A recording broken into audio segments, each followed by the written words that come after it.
C'est bon, ça marche. Bonsoir à toutes et à tous. Bienvenue au Muséum d'Histoire Naturelle ce soir. Donc je me présente, moi je suis Ludovic Magioni, je suis le directeur de ce musée. Et j'avoue que je suis assez heureux d'accueillir cet événement au Muséum d'Histoire Naturelle pour diverses raisons, mais pour une raison principale, c'est qu'on parle de non-vivants et de vivants aussi dans ce musée et de connexions potentielles ou pas. C'est un petit peu ce qui va être discuté ce soir. Donc je trouve dans le cadre de notre programmation, c'est assez intéressant que le musée d'histoire naturelle s'intéresse au sujet de l'intelligence artificielle. Et donc dans le cadre des Swiss AI Week, l'association AI Suisse donc s'associe au muséum pour cette soirée. Mais moi, je ne vais pas faire plus long et je vais donner la parole au président de l'association, Stéphane Fallet, qui va vous en dire un petit peu plus. Merci beaucoup d'avoir fait le déplacement en tous les cas. Eh bien, merci beaucoup au musée. Voilà, merci beaucoup au musée d'histoire naturelle et à son directeur pour l'accueil. C'est vrai que c'est pas tous les jours qu'on peut être dans un endroit aussi incroyable que le musée. Et ça nous fait plaisir, on voit que le public est aussi varié. L'association qui a été fondée pour justement connecter tout le monde autour de cette révolution de l'intelligence artificielle, ça nous fait plaisir de voir des nouvelles têtes. On connaît certaines personnes qui sont un peu plus techniques, il y en a d'autres qui sont dans la salle certainement un peu moins techniques. On espère que Charles-Édouard arrivera à se faire intelligible pour tout le monde, parce que vous verrez que ça peut arriver dans des sphères assez complexes, mais il a l'habitude de vulgariser tout ça. Pourquoi ? Parce que l'association AI Suisse est une association qui essaye de faire vraiment les ponts entre ceux qui ont peut-être un savoir assez pointu dans le domaine et justement la population, les entreprises, les autorités, de façon à ce que la Suisse ne loupe pas le virage de l'IA qui est, je pense, peut-être la dernière révolution qu'on aura en tant qu'humain au niveau technologique en tout cas. L'association AI Suisse, juste encore un mot sur le programme, en 2025, s'est beaucoup concentré sur ce qui est de l'éducation. Pourquoi ? Parce que les parents, les enseignants sont peut-être quelque peu démunis face à justement les nouveaux challenges que l'IA apporte. Et surtout, on n'aimerait pas que l'IA, qui est quand même un outil vraiment incroyable, et c'est même bien plus qu'un outil, et en fait tous les biais qu'on entend parfois justement dans les médias à juste titre, on veut que ce soit quelque chose qui profite vraiment à toute la société, et c'est pourquoi Charles-Édouard, qui est ici, nous a guidés dans tout un travail de recherche pour apporter l'IA au plus proche en fait, de notre jeunesse, pour faire un travail de fond afin de la maîtriser, pas forcément avec des écrans, mais déjà avec des jeux de rôle qui peuvent donner des très bonnes pistes sur l'utilisation de l'IA de manière responsable, critique et surtout orientée performance pour le futur. Voilà. Donc Charles-Édouard, je te passe la parole. Encore une fois, un immense merci pour tout le travail que tu fais au sein de l'association, et aussi un immense merci à tous les autres membres du comité qui sont là. Vous avez Sylvain qui s'occupe de la région lémanique, donc tout ce qui est à l'ouest de Châtel, Daniel qui est notre trésorier, nous avons aussi Cédric qui est le responsable des partenariats entreprises, et voilà, Cédric est là, exactement, très bien. Donc merci à tous pour votre soutien dans l'organisation de ces événements-là. Merci. Bonsoir à tous, ça fait plaisir d'être à Neuchâtel, devant un public un peu qui est proche de nous, parce qu'on a été fondé ici quand même. Et bon, par contre, je suis déçu parce que j'avais des gens du lycée qui étaient avec moi, qui s'étaient inscrits, que je vois pas. Mais bon, en tout cas, très heureux d'être là. Ça fait vraiment plaisir de pouvoir aborder ce sujet-là en terre déjà innovante. Alors, le thème pour ce soir, c'est « Co-penser avec l'IA au quotidien ». Alors, je pense que vous l'avez déjà un petit peu vécu si vous êtes là. Quand on converse avec certains outils, dont ChatGPT, on imagine déjà un univers des possibles. On peut imaginer que, quelles que soient un peu les interrogations qu'on a, il y a du répondant, il y a des choses pertinentes parfois complètement à côté. On voit qu'on a plus qu'un outil en face, on a une espèce d'interlocuteur qui peut nous aiguiller sur certaines choses. Et donc, voilà, comment en tirer parti au mieux au quotidien, au final. Alors juste quelques mots parce que même si je suis un peu dans les rues et que vous me croisez à la fête des vendanges, vous savez peut-être pas tous qui je suis. Donc j'ai un parcours très académique, mais vous en faites pas, on va essayer de rester. Depuis, j'ai fait rebrousse chemin beaucoup. Je suis parti plutôt physique quantique au départ, donc tout ce qui est algorithmie quantique, en gros l'ordinateur quantique, pendant très longtemps. Et puis maintenant, donc en passant par États-Unis, Singapour et EPFL, ETH, voilà. Et maintenant j'ai fait un virage santé. Donc mon vrai métier, c'est pas ça c'est mes heures perdues, mais le vrai métier c'est créer des plateformes d'IA pour les soins à domicile, pour l'hôpital à domicile, faire de la recherche au CHUV aussi dans le département de neurosciences pour ce qui est de tirer parti des données cérébrales pour faire des algorithmes de prédiction voilà, dans maladies diverses, que ce soit Parkinson, migraine, toutes ces choses. Et donc, troisième casquette, celle qui nous intéresse, qui nous rapproche ce soir, c'est AI Suisse qu'on a lancé à Neuchâtel, qui se veut un peu le liant entre tous ces mondes un peu très techniques et le terrain au final. Je pense que là, le phénomène de société, on le vit. La question, c'est comment on se l'approprie, comment on fait juste avec nos enfants, comment on arrive à défaire certains usages, parce qu'il y a quand même malgré tout des gros acteurs qui, vu la puissance, peuvent aussi en tirer parti. Voilà, comment on s'installe, comment on régule, comment on vit ça au quotidien. Alors, évidemment que juste pour qu'on soit sur un pied un peu d'égalité, déjà, il faudrait parler un petit peu d'IA. Qu'est-ce que l'IA ? Juste pour qu'on ait une définition. Et souvent, on nous parle de beaucoup de choses, d'apprentissage statistique, de machine learning, de deep learning, de Gen AI, toutes ces choses. Je pense qu'on peut faire plus simple. On peut dire qu'au final, l'IA, aujourd'hui, on a des boîtes noires. Alors, c'est vraiment, pour le coup, c'est un algorithme. On peut choisir. Quasiment tout le monde utilise le même aujourd'hui pour des choses avancées. Et cet algorithme, sa particularité, c'est qu'il est déformable. Donc, il peut faire à peu près n'importe quel type de calcul, de processing d'informations. Et donc, quand on est face à ça, c'est assez magique. Maintenant, on a des méthodes pour les entraîner. C'est-à-dire qu'on n'a plus besoin de faire un doctorat en je sais pas quel domaine et de construire un algorithme bloc par bloc, comme le ferait un informaticien, en disant, voilà, je vais décomposer le problème, je vais faire cette fonction qui fait ça, je vais la mettre avec une autre, etc. Aujourd'hui, on prend cette boîte, on donne un objectif et on presse entraîner. Alors, après, les gens disent, c'est incroyable d'être ingénieur IA, mais grosso modo, c'est vraiment plus simple qu'avant, dans le sens où l'algorithme va se créer tout seul, à partir d'un objectif. Alors, il faut être malin dans le choix de l'objectif et le choix des données, mais sinon, grosso modo, c'est ça. Et donc, si on prend l'exemple de ChatGPT, les données d'entrée, c'est du texte, c'est tous les textes auxquels on a accès.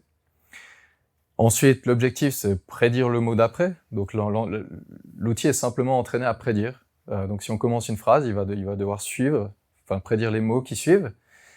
Et aussi, on ajoute une couche pour que non seulement il prédise la suite, mais qu'en plus, il le fasse sous une forme de réponse. Parce qu'à la fin, on aimerait poser une question et avoir une réponse, pas avoir la suite de notre question. Donc, il faut aussi qu'il y ait une sorte d'entraînement au dialogue. Donc, quand on fait ça, grosso modo, on a tout. En fait, il y a rien de plus que ça. La magie, après, de ce qui émerge comme comportement, c'est simplement la mise en relation entre, les différents mots dans une phrase, dans les textes. Et donc, si on l'interroge sur un sujet, forcément, il va comprendre, il va tirer parti de toutes les corrélations qu'il a déjà vues pour broder sur la suite une réponse. Et petite parenthèse, parce que j'ai quand même cette casquette de neurosciences aussi, le cerveau ne fonctionne pas très différemment de ça.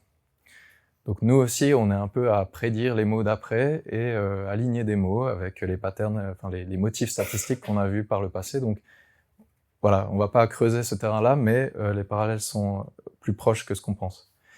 Donc faire de l'IA, c'est finalement entraîner ces algorithmes boîte noire automatiquement, parce qu'encore une fois, on donne un objectif, on presse entraîner.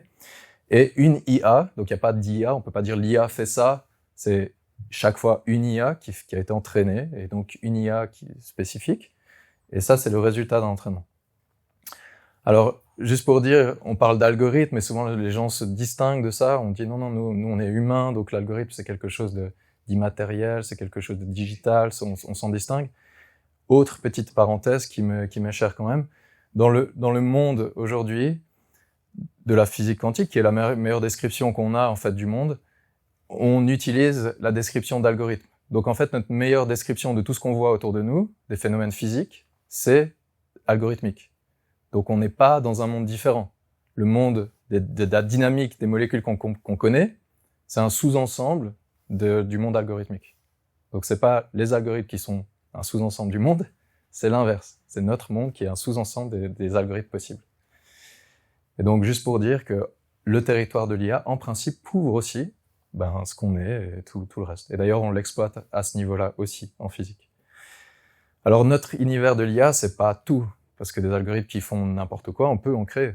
Ils produisent du bruit, ou je sais pas, des pixels aléatoires, c'est tout à fait possible. Peut-être qu'il y a une autre intelligence qui les comprendrait. Mais notre univers à nous, c'est les IA qui font des choses qu'on est capable de comprendre. Donc c'est dans tout l'espace des possibles, c'est ces quelques points blancs qui sont d'intérêt. Et là-dedans, évidemment, on a les récentes IA qui sont des IA qui parlent un peu comme nous, type ChatGPT, Gemini, Claude, toutes ces IA-là. C'est vraiment un tout petit ensemble, mais il a comme particularité qu'en fait, il ouvre un nouveau monde qui est le monde de la communication humain-IA. Et ça, c'est pas anodin, parce qu'en fait, jusqu'ici, il y avait rien de tel. Ces outils-là, on peut du coup les greffer sur n'importe quoi d'autre. Donc si on a un algorithme qu'on comprend pas du tout, qui, je sais pas, fait des prédictions météo, par exemple, on peut mettre ces algorithmes au-dessus. C'est cet algorithme-là qui parle un peu comme nous, qui va aller faire tourner l'algorithme plus complexe et nous interpréter les résultats pour qu'on puisse comprendre. Donc, en fait, à travers le dialogue aujourd'hui, on a accès à tout ce monde riche d'algorithmes complexes, simplement parce qu'on a ces couches maintenant, ces blocs qui sont capables d'articuler des idées ou de comprendre des résultats de choses plus complexes. Donc et puis ça touche à la communication, qui est évidemment un trait humain central, et pas anodin non plus, parce que dans l'histoire, si vous y pensez un petit peu, les plus grosses révolutions, ça a toujours été à travers la communication. Dès qu'on a trouvé un moyen de partager le savoir, ça peut être les livres, mais après le télégraphe, le téléphone, enfin toutes ces choses, à chaque fois qu'on a changé de mode de communication, ça a libéré tout un monde des possibles. Et là, on est vraiment encore dans cette trajectoire-là, dans cette logique-là, mais avec un niveau supérieur, parce que là, non seulement on échange de l'information, mais en plus on la traite. Parce que là, ces IA sont capables de traiter, d'articuler des idées. C'est pas juste un télégraphe qui va envoyer un message à quelqu'un d'autre. Ce message, il peut être aussi transformé, il peut être valorisé. Donc on a vraiment un potentiel d'innovation qui est nettement supérieur. Alors voilà, on se retrouve un petit peu face à en fait tout un monde qui est complètement nouveau, je sais pas comment les représenter, mais des espèces de nuages d'algorithmes auxquels on n'avait pas accès jusqu'ici. Et maintenant, par le langage, on peut communiquer avec ces choses-là. Donc comme je disais, si c'est une simulation, un programme dans un hôpital qui va gérer les flux de travail, ou le programme qui va gérer les trains chez les CFF, toutes ces choses-là, on peut mettre une couche et parler à ces algorithmes en disant moi j'ai ce problème-là, il y a ce train qui est en retard. Alors lui, il va lancer l'algorithme complexe, il va faire un petit rapport, et puis après, nous, on va être exposés aux résultats. Donc on est capable de fonctionner avec toute cette complexité. Alors, comme Stéphane l'a dit, on est très actif aujourd'hui dans l'éducation. On a lancé un programme, on va en parler.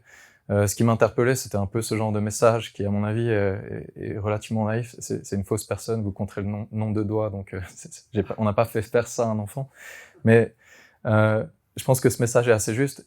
On dit en fait beaucoup qu'en fait, si les adultes savaient parler à leurs IA, au passage aussi se parler, ce serait pas mal, on aurait tous moins de problèmes. Et si vous imaginez un peu les algorithmes qu'on n'arrive pas aujourd'hui à s'approprier, on a beaucoup de choses, beaucoup de systèmes, il y a une complexité ambiante, il y a beaucoup de systèmes à gérer, on a sur nos téléphones, on a des centaines d'apps, on sait même plus où il faut aller pour faire quoi. Si on a maintenant une couche simple avec laquelle on peut dialoguer, qui nous oriente dans ce monde, on peut rapidement créer de la valeur et puis se libérer sur des terrains, donc se recentrer en fait sur l'humain. Et c'est pas juste une idée. Ça, c'est peut-être aussi ce qui nous caractérise un peu chez iSuisse, c'est que ça part vraiment du terrain. Donc, ce qu'on a fait, c'est vraiment aller voir des gens, nos membres, donc si vous nous rejoignez pareil, et puis leur demander qu'est-ce qu'ils essayent de faire en fait avec tout ça, et faire ça pour eux. Donc la fois d'après, on s'organise pour prendre notre ordinateur, il faut un ordinateur, et puis essayer de montrer comment on fait exactement ces choses-là. Donc sur le terrain, ce qu'on a vu, c'est que de penser avec l'IA, ça permet de libérer énormément de choses. C'est pas ce qu'on voit dans les médias aujourd'hui avec l'IA qui prend nos données, toutes ces choses-là, qui existaient déjà avant, parce que si on envoie nos données sur une base de données, elles vont aussi quelque part, L'IA, elle fait rien de plus, elle traite les données en plus, mais ça change rien à cette réalité qui existait déjà avant. Mais ce qu'on voit, c'est qu'on a plus d'efficacité. Alors ça, on pourra le voir ensemble après. De la créativité aussi, parce on va pouvoir brainstormer des idées. Si on a quelques idées, mais on sait pas exactement comment faire les choses, ben voilà, on va pouvoir être étoffé. Peut-être comme on essaye de parler à des gens nouveaux, ou des fois, nous, on disait, quand j'étais à l'ETH, on disait, ben, prends des vacances, là. Si on est enfermé dans son problème trop longtemps, va dans un pays loin, Japon, quelque chose qui va changer, en fait, ton point de vue. Comme ça, t'es exposé à toutes des façons de faire, ça va te remettre dans un état nouveau pour aborder ce problème mieux. Ben là, on est un peu là-dedans. On a aussi plus de courage face à l'inconnu, parce que si on a quelque chose qu'on sait vraiment pas faire, on doit répondre à une lettre d'assurance, d'assureur, ou à un client mécontent, ou je sais pas. On sait pas comment gérer, on n'a pas été entraîné. Bah, par le dialogue, on peut l'affronter. Y a pas de problème. Au passage, on apprendra des choses. Et donc, l'IA peut nous libérer aussi, d'être beaucoup plus flexible, de pas avoir, aujourd'hui dans la société, on est très formé par silo. C'est-à-dire, si on a fait physique toute notre vie, dis donc, toi, t'es physicien, etc. Ou si je veux faire de la géographie, on me dit non, mais attends, t'es physicien. Ou, enfin, on se met des fausses barrières. Alors qu'en fait, au final, en face, il y a des problèmes, et il y a des humains, et le chemin de solution, il peut prendre un peu de chimie, un peu de ci, un peu de ça, un peu de philosophie, il n'y a pas de barrière. Donc là, face à l'IA, c'est pareil. On n'est pas dans un monde où il y a une barrière. On peut poser n'importe quelle question, on peut passer de la physique à n'importe quoi. Donc, moins de silos, plus de plaisir, parce que évidemment, on peut se concentrer sur nos idées. On n'est pas à se dire, ah, c'est quoi, je dois cliquer où, etc. C'est juste du dialogue. Dialogue sur les idées. Et on a le choix de mettre son énergie là où on le veut. Si on regarde un petit peu, on a un écosystème aujourd'hui où on essaye de nous emmener sur un terrain où l'IA fait tout à notre place. C'est ça qu'on essaye de nous vendre. On va dire, on crée un employé sur OpenAI, et puis après on a tous ces employés qui vont travailler à notre place. Là, c'est pas du tout l'idée. Déjà ça, technologiquement, on va pas l'aborder aujourd'hui, mais c'est pas faisable. Donc l'humain dans la boucle, quand on interagit avec ces choses, on met notre propre intelligence dans le choix, dans la formulation des demandes. Et donc la question, c'est plus de mettre l'énergie là où on le souhaite. Si on souhaite générer un email tout seul, parce qu'il n'y a pas de risque, c'est pas important, c'est un truc qu'on doit gagner du temps sur d'autres terrains plus importants, alors soit, on peut le faire. Par contre, si on veut s'engager vraiment sur un projet complexe, et ben là, on peut garder vraiment le degré d'implication dans le projet qu'on souhaite. Donc ça, c'est une liberté aussi de pouvoir choisir où on met son niveau d'implication.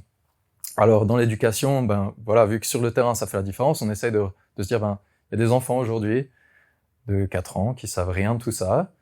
Il y a des programmes qui en parlent pas. Et donc, comment on rejoint un peu comment on relie cet enfant de 4 ans à un super utilisateur tel que nous, on les connaît, le plus efficacement. Et donc, on a proposé ce livre blanc qui est sur notre site pour élargir le débat, pour montrer qu'il y a une autre forme de littération en IA qui est importante. Parce qu'aujourd'hui, si vous allez dans les HEP, dans les divers endroits, on va vous expliquer comment les réseaux de neurones fonctionnent.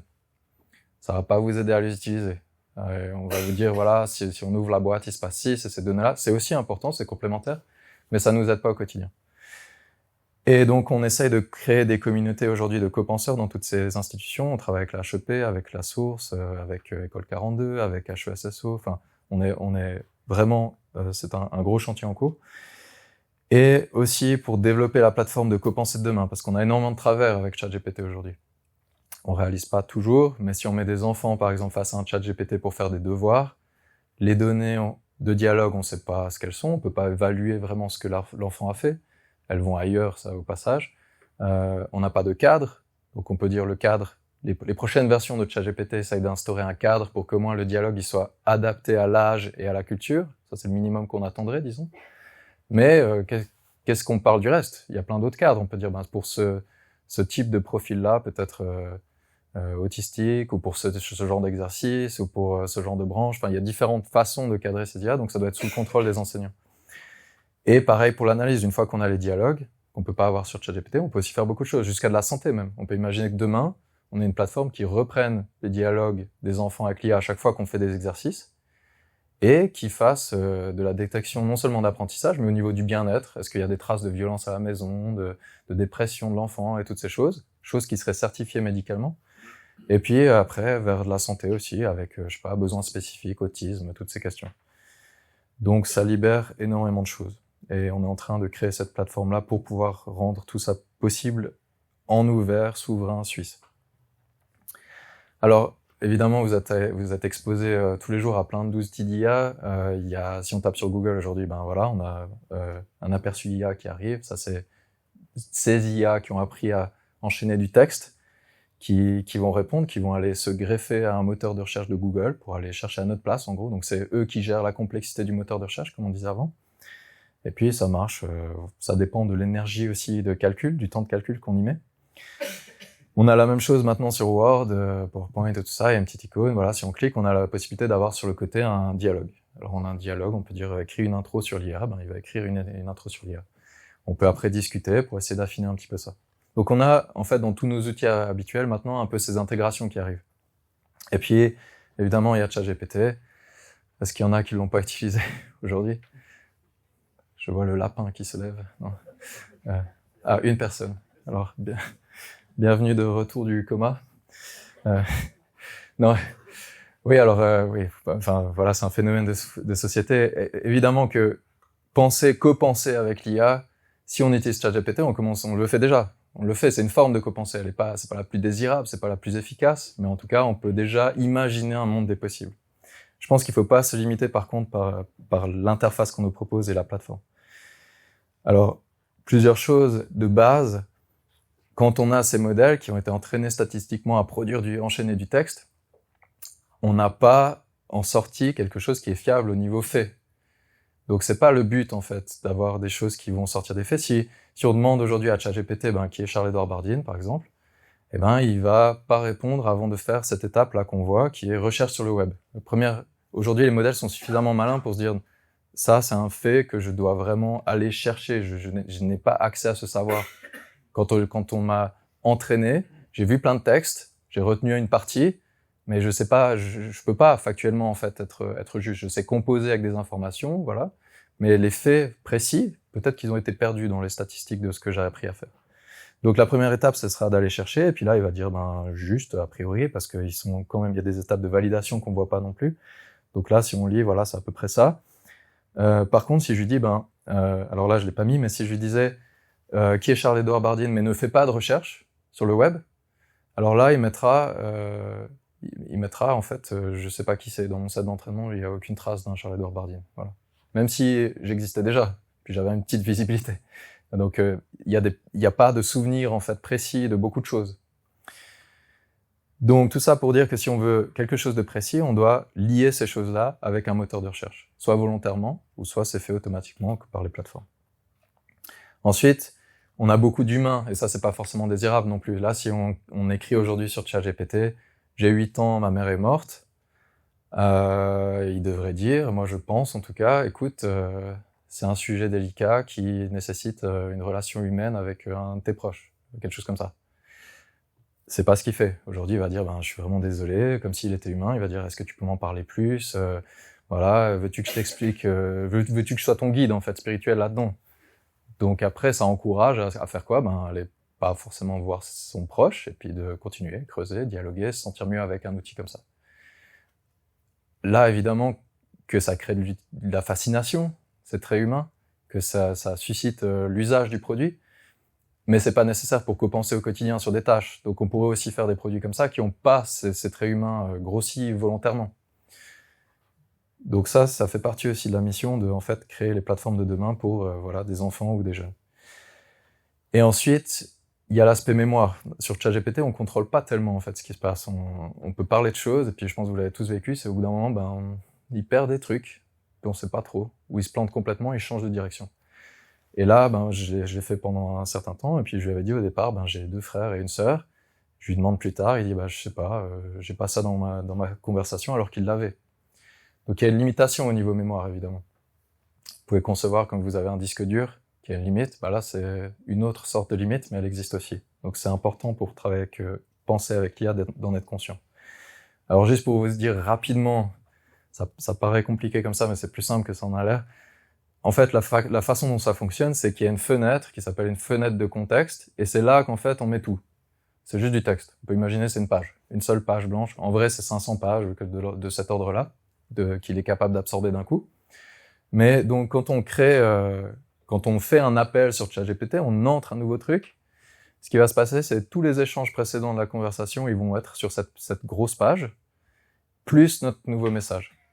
Ça va passer dans le modèle, qui va du coup combler, c'est-à-dire lui, il est habitué à produire la suite, donc il va produire la suite qui est une réponse à notre question, ou voilà, une clarification par rapport à ce qu'on a demandé, plus tout le contexte. Et si on met cette réponse, ben elle va du coup faire partie de la fenêtre de contexte pour l'interaction d'après. Mais vous comprenez bien qu'au bout d'un moment, cette page, elle est limitée. Du coup, si on met une nouvelle réponse dedans, peut-être que voilà, il n'y a plus de place pour les échanges précédents. Donc il y a un moment où il faut tronquer en fait. Et c'est là où il faut être un peu malin. Et les outils le font, mais ils le font tous différemment. Il va falloir en fait compresser un peu les échanges, demander à un autre modèle d'aller voir dans tous ces échanges, de résumer pour remettre un résumé plutôt que les échanges bruts. Et c'est là où on perd des choses. Donc tout est dans l'intelligence qu'on met au-dessus de ça en fait. Un modèle de langage, comme on les appelle, comme il y en a eu un Suisse récemment à Pertus, ça fait rien, ça produit du texte. Mais toute l'intelligence, c'est la façon dont on insère ce bloc-là dans une plateforme qui re-remplit efficacement cette mémoire, enfin cette fenêtre. On peut imaginer même simuler des choses comme l'apprentissage continu. Aujourd'hui, ces machines sont entraînées une fois, à un temps T, et après ils sont plus entraînés. Donc ils ont l'effet qu'à ce moment-là. Mais si on veut les simuler, on peut avoir un système intelligent qui va à chaque fois remettre des faits dans cette fenêtre qui sont plus récents. Donc si on pose une question, il va systématiquement aller interroger, je sais pas, un moteur de recherche, remettre les faits dans cette fenêtre, puis on va avoir l'impression qu'il a entraîné au temps d'aujourd'hui. Grosso modo, c'est ce qui se passe déjà un petit peu. Mais ça inclut une grosse composante qui doit être efficace, c'est de recherche. Donc aujourd'hui, les modèles, c'est pas que des modèles de langage. Un apertus seul, par exemple, ça sert pas à grand chose. C'est les couches qu'on met au-dessus en termes de raisonnement et de recherche de l'information. Et ça, on les voit pas dans ChatGPT, très peu. Mais c'est ça qui fait la clé, en fait, de ces outils-là. Donc voilà. Grosso modo, tout dépend de ce qu'on met là. Et ça a plus ou moins 4 formes. Donc ça, c'est dans l'interaction qu'on a aussi, qu'on doit être conscient de ça. On doit déjà savoir qu'est-ce qu'on lui dit de faire, les instructions. C'est juste, ça marche à suivre. On doit donner des informations clés, toujours en se souvenant que, au final, il n'a pas accès à aucune information. Donc on doit pas se reposer sur rien, en fait. Il sait juste que, voilà, grosso modo, les choses grossières qu'il a vues plein de fois dans les textes, oui, que la Terre est ronde, toutes ces choses, oui. Par contre, qui est, je sais pas, votre voisin, ça, il sait pas. Et donc, il faut donner le contexte. Et après, il faut choisir les mots aussi. Parce que, voilà, il est entraîné statistiquement. Donc, s'il y a, par exemple, on a vu des exemples assez marrants. Si on dit je suis islamiste, écris-moi du code. Écris-moi ce code. Il va écrire un code où il y a plus de bugs que si j'avais pas dit je suis islamiste.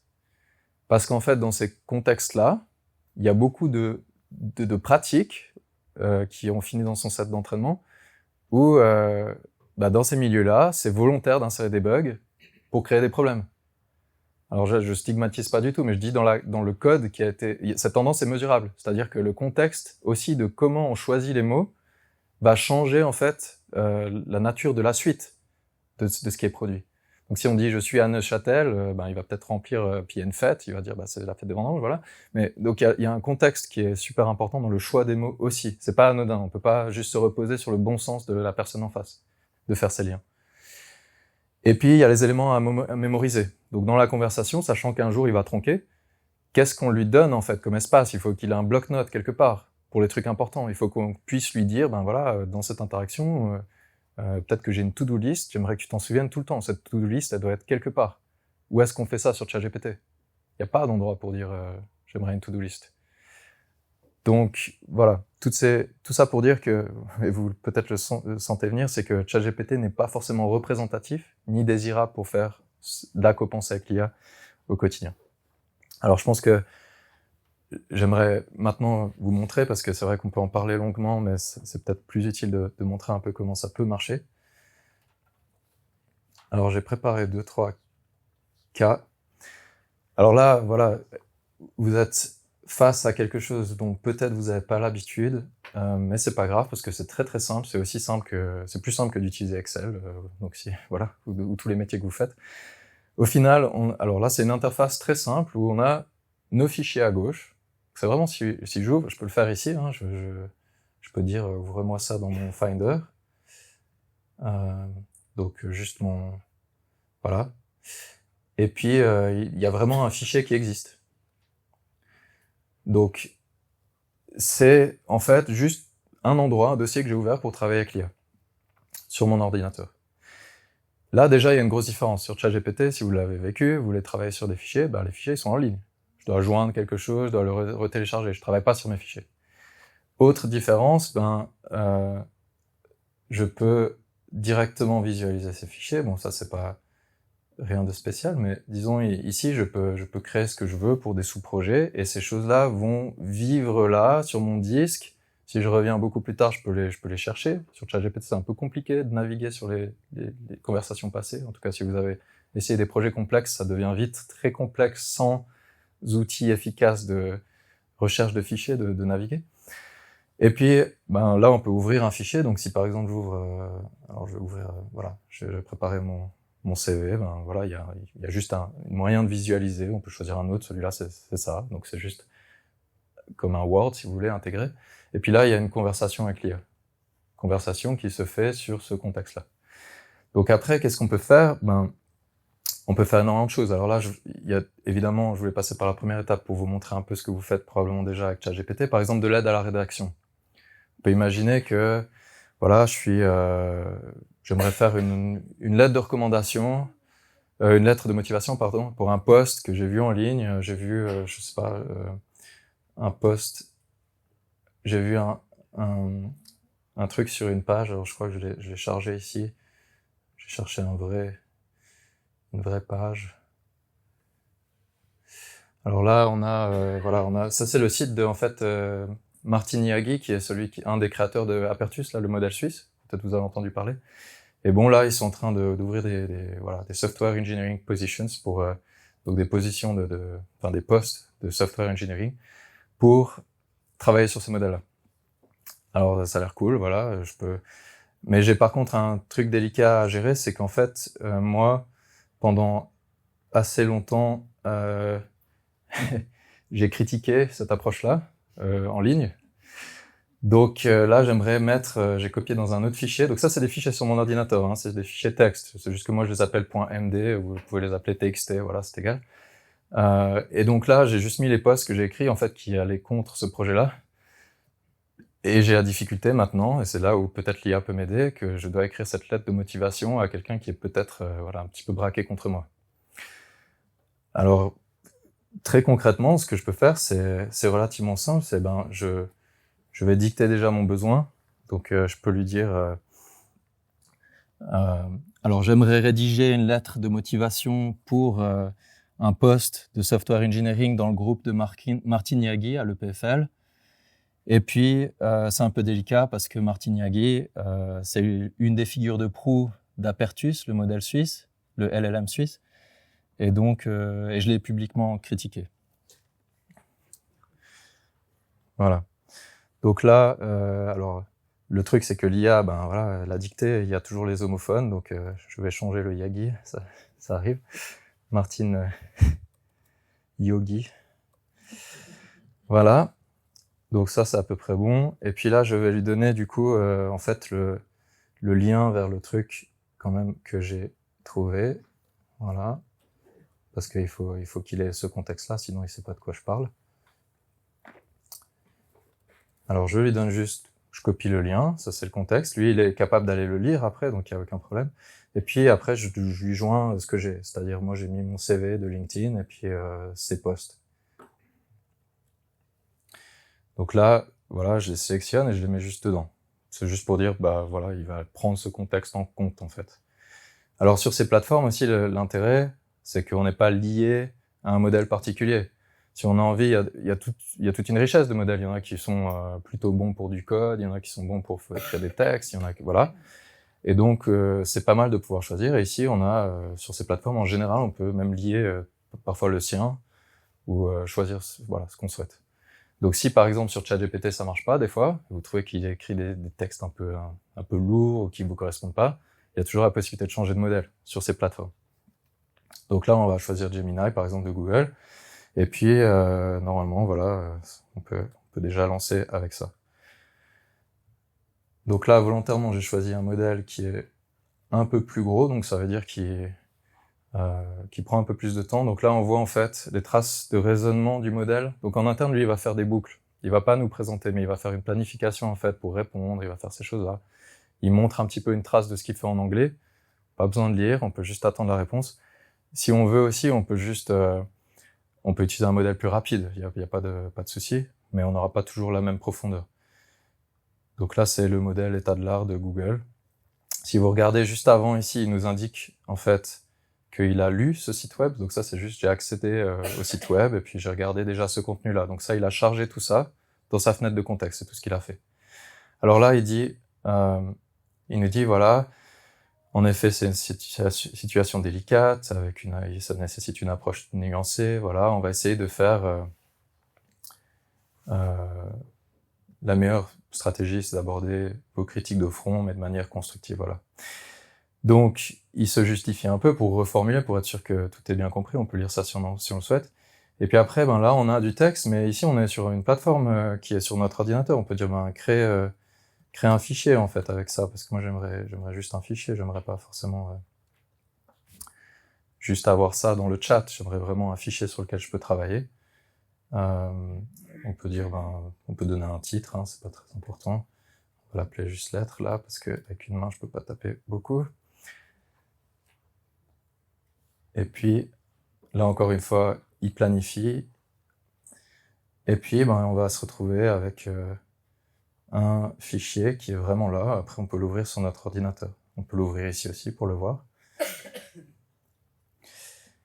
Et donc, si on regarde, là, il nous a mis en vert tout ce qu'il a ajouté dans ce fichier. Donc, c'est-à-dire l'intégralité au départ. Là, on n'avait rien. Donc, on peut dire, voilà, j'accepte ce contenu. Et là, c'est là où, en fait, la co-pensée, commence vraiment à être là. C'est-à-dire que maintenant, on peut converser avec ce fichier. On peut dire, non, c'est pas grave, c'est pas exactement ce que je voulais. Ou, voilà, on est libre de l'interaction qu'on souhaite pour aboutir au texte d'intérêt. On peut mettre beaucoup plus de contexte aussi de base, parce que là, il a fait un premier jet tout seul. J'aurais pu lui dire, non, moi, j'aimerais que ça soit vraiment d'abord avec ces éléments-là en premier. Enfin, on peut lui donner toute la structure. On peut même donner un draft si on a envie. Donc, voilà. Là, si on commence à lire, voilà, c'est avec grand intérêt que je vous soumets ma candidature pour le poste, mon parcours de physique quantique à la direction de projet en intelligence artificielle appliquée à la santé m'a convaincu que les défis passionnants situés aujourd'hui, voilà, l'intersection de la recherche sur les grands modèles et leurs applications concrètes. Voilà, vous n'êtes pas sans savoir que j'ai pris part au débat public, voilà. Je suis intéressé de voir quel angle il a trouvé, mais...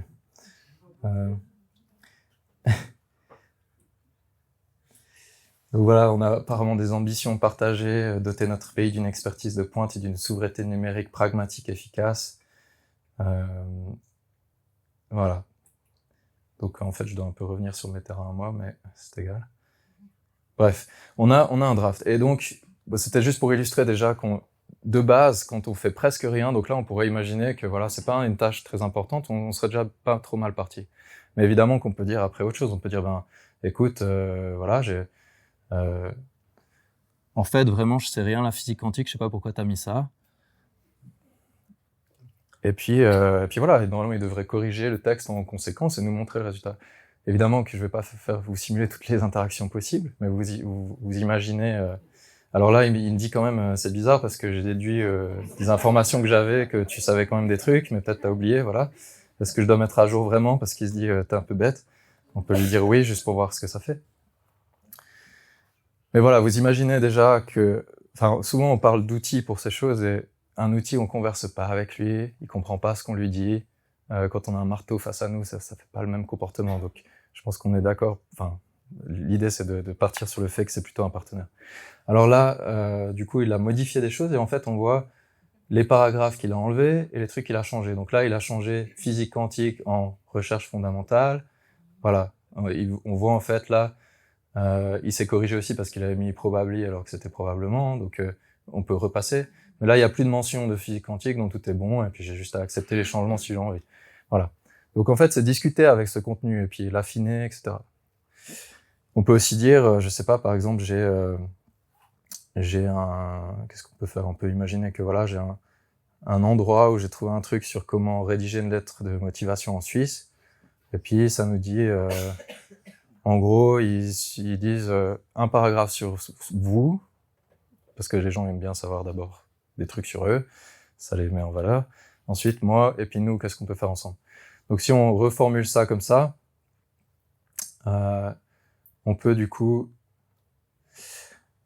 on peut dire, moi, j'ai lu un truc intéressant sur comment rédiger une lettre, c'est pas du tout comme t'as fait, utilise plutôt ça. Et puis, on lui met ce lien, et puis voilà, il doit se débrouiller avec ça. Donc voilà, juste pour dire que si jamais il y a un truc qu'on a appris à l'école, ou une méthode qu'on nous a dit, voilà, service de l'emploi, je sais pas, eh ben, on peut toujours formuler pour que culturellement, ou je sais pas, ça corresponde plus aux attentes, ici. Je sais pas si déjà, alors on va voir ce qu'il fait, mais vous avez déjà des questions, parce qu'en fait, c'est le but aussi de copenser ensemble, peut-être, sur ça. Est-ce qu'il y a des... Oui? Vous le tutoyez ou vous le voyez pas? C'est difficile parce qu'on sait qu'il n'y a pas... Pour moi, c'est très compliqué en fait de me dire qu'il n'y a pas d'humain parce que je sais que c'est pas désirable, donc j'aurais pas conçu comme ça. En même temps, les parallèles avec le cerveau, je les connais aussi. Donc voilà, après, je pense que dans l'intérêt d'être efficace au jour le jour, il faut choisir ce qu'on... Si vous aimez engueuler les gens ou être gentil, faites-le. Mais disons, ça compte quand même les mots. Donc c'est vrai que si on est très négatif, on va susciter plutôt ce côté-là de la masse statistique de ce qu'il a appris. Donc peut-être que d'être un peu poli, ça nous amène dans un espace plus correct en général. Alors voilà, là il a reformulé, donc voilà, et ça parle d'abord de eux. Il a mis justement que ça parlait de vous. Là on pourrait dire enlève, c'est mon truc final. J'ai pas envie que tu me dises que ta note où t'as mis vous, moi, etc. Mais bon, là, grosso modo, il a tout changé. Donc, si vous voyez, le texte entier a été reformulé. Mais on pourrait partir de ça, et puis voilà. Juste une question. Oui. Ça, c'est la dernière version de ChatGPT, parce que moi, j'ai essayé celle qui est sur Google, et j'ai pas du tout cette version-là. Non, alors voilà, ça c'est le dialogue qu'on devrait avoir, c'est que c'est pas ChatGPT, là, et c'est des plateformes, en fait, qu'on appelle agentiques, générique. Donc c'est des agents, c'est un agent. Un agent, c'est juste quelque chose qui fait le lien. Vous avez vu, je peux aller chercher du contexte avec des fichiers. Il garde une trace de la conversation. Ça veut dire que lui, il fait des choix pour remettre dans la fenêtre de contexte pour la prochaine interaction les éléments qui étaient importants. Donc si on a ces agents qui peuvent aller chercher sur Internet, lire une page, enfin toutes ces choses de base génériques, après on peut faire ça. Grosso modo, il y a rien de spécial. C'est vraiment, je dois pouvoir ouvrir, visualiser un fichier et puis parler. C'est tout.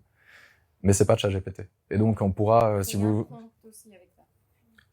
Alors, ça c'est des prompts, si on veut, mais il faut quand même qu'on dépasse le truc de prompt engineering, qu'on entend beaucoup, parce que c'est un dialogue. Là, je converse avec ça comme si c'était une personne, ça marche aussi. Donc, l'idée, c'est de penser avec ces outils-là, de dire ce qu'on veut, en fait, et d'articuler finement, de comprendre comment on articule quelque chose, comment on pense avec ces outils. C'est pas la même chose qu'avec une personne. Si on demande, si on fait un projet complexe puis qu'on donne un cahier des charges pour un autre humain, ça marchera pas bien. Si on donne un cahier des charges qui est affiné pour l'IA, ça peut marcher beaucoup mieux. Donc c'est un peu comprendre comment dialoguer. Mais sinon, c'est un dialogue. Donc il n'y a pas de prompt engineering. Ça sert à rien de se bloquer en disant je dois faire le bon prompt. Surtout pas. Il faut partir dans l'interaction, dire finement ce qu'on veut, voir où il va, on peut toujours revenir, on peut dialoguer.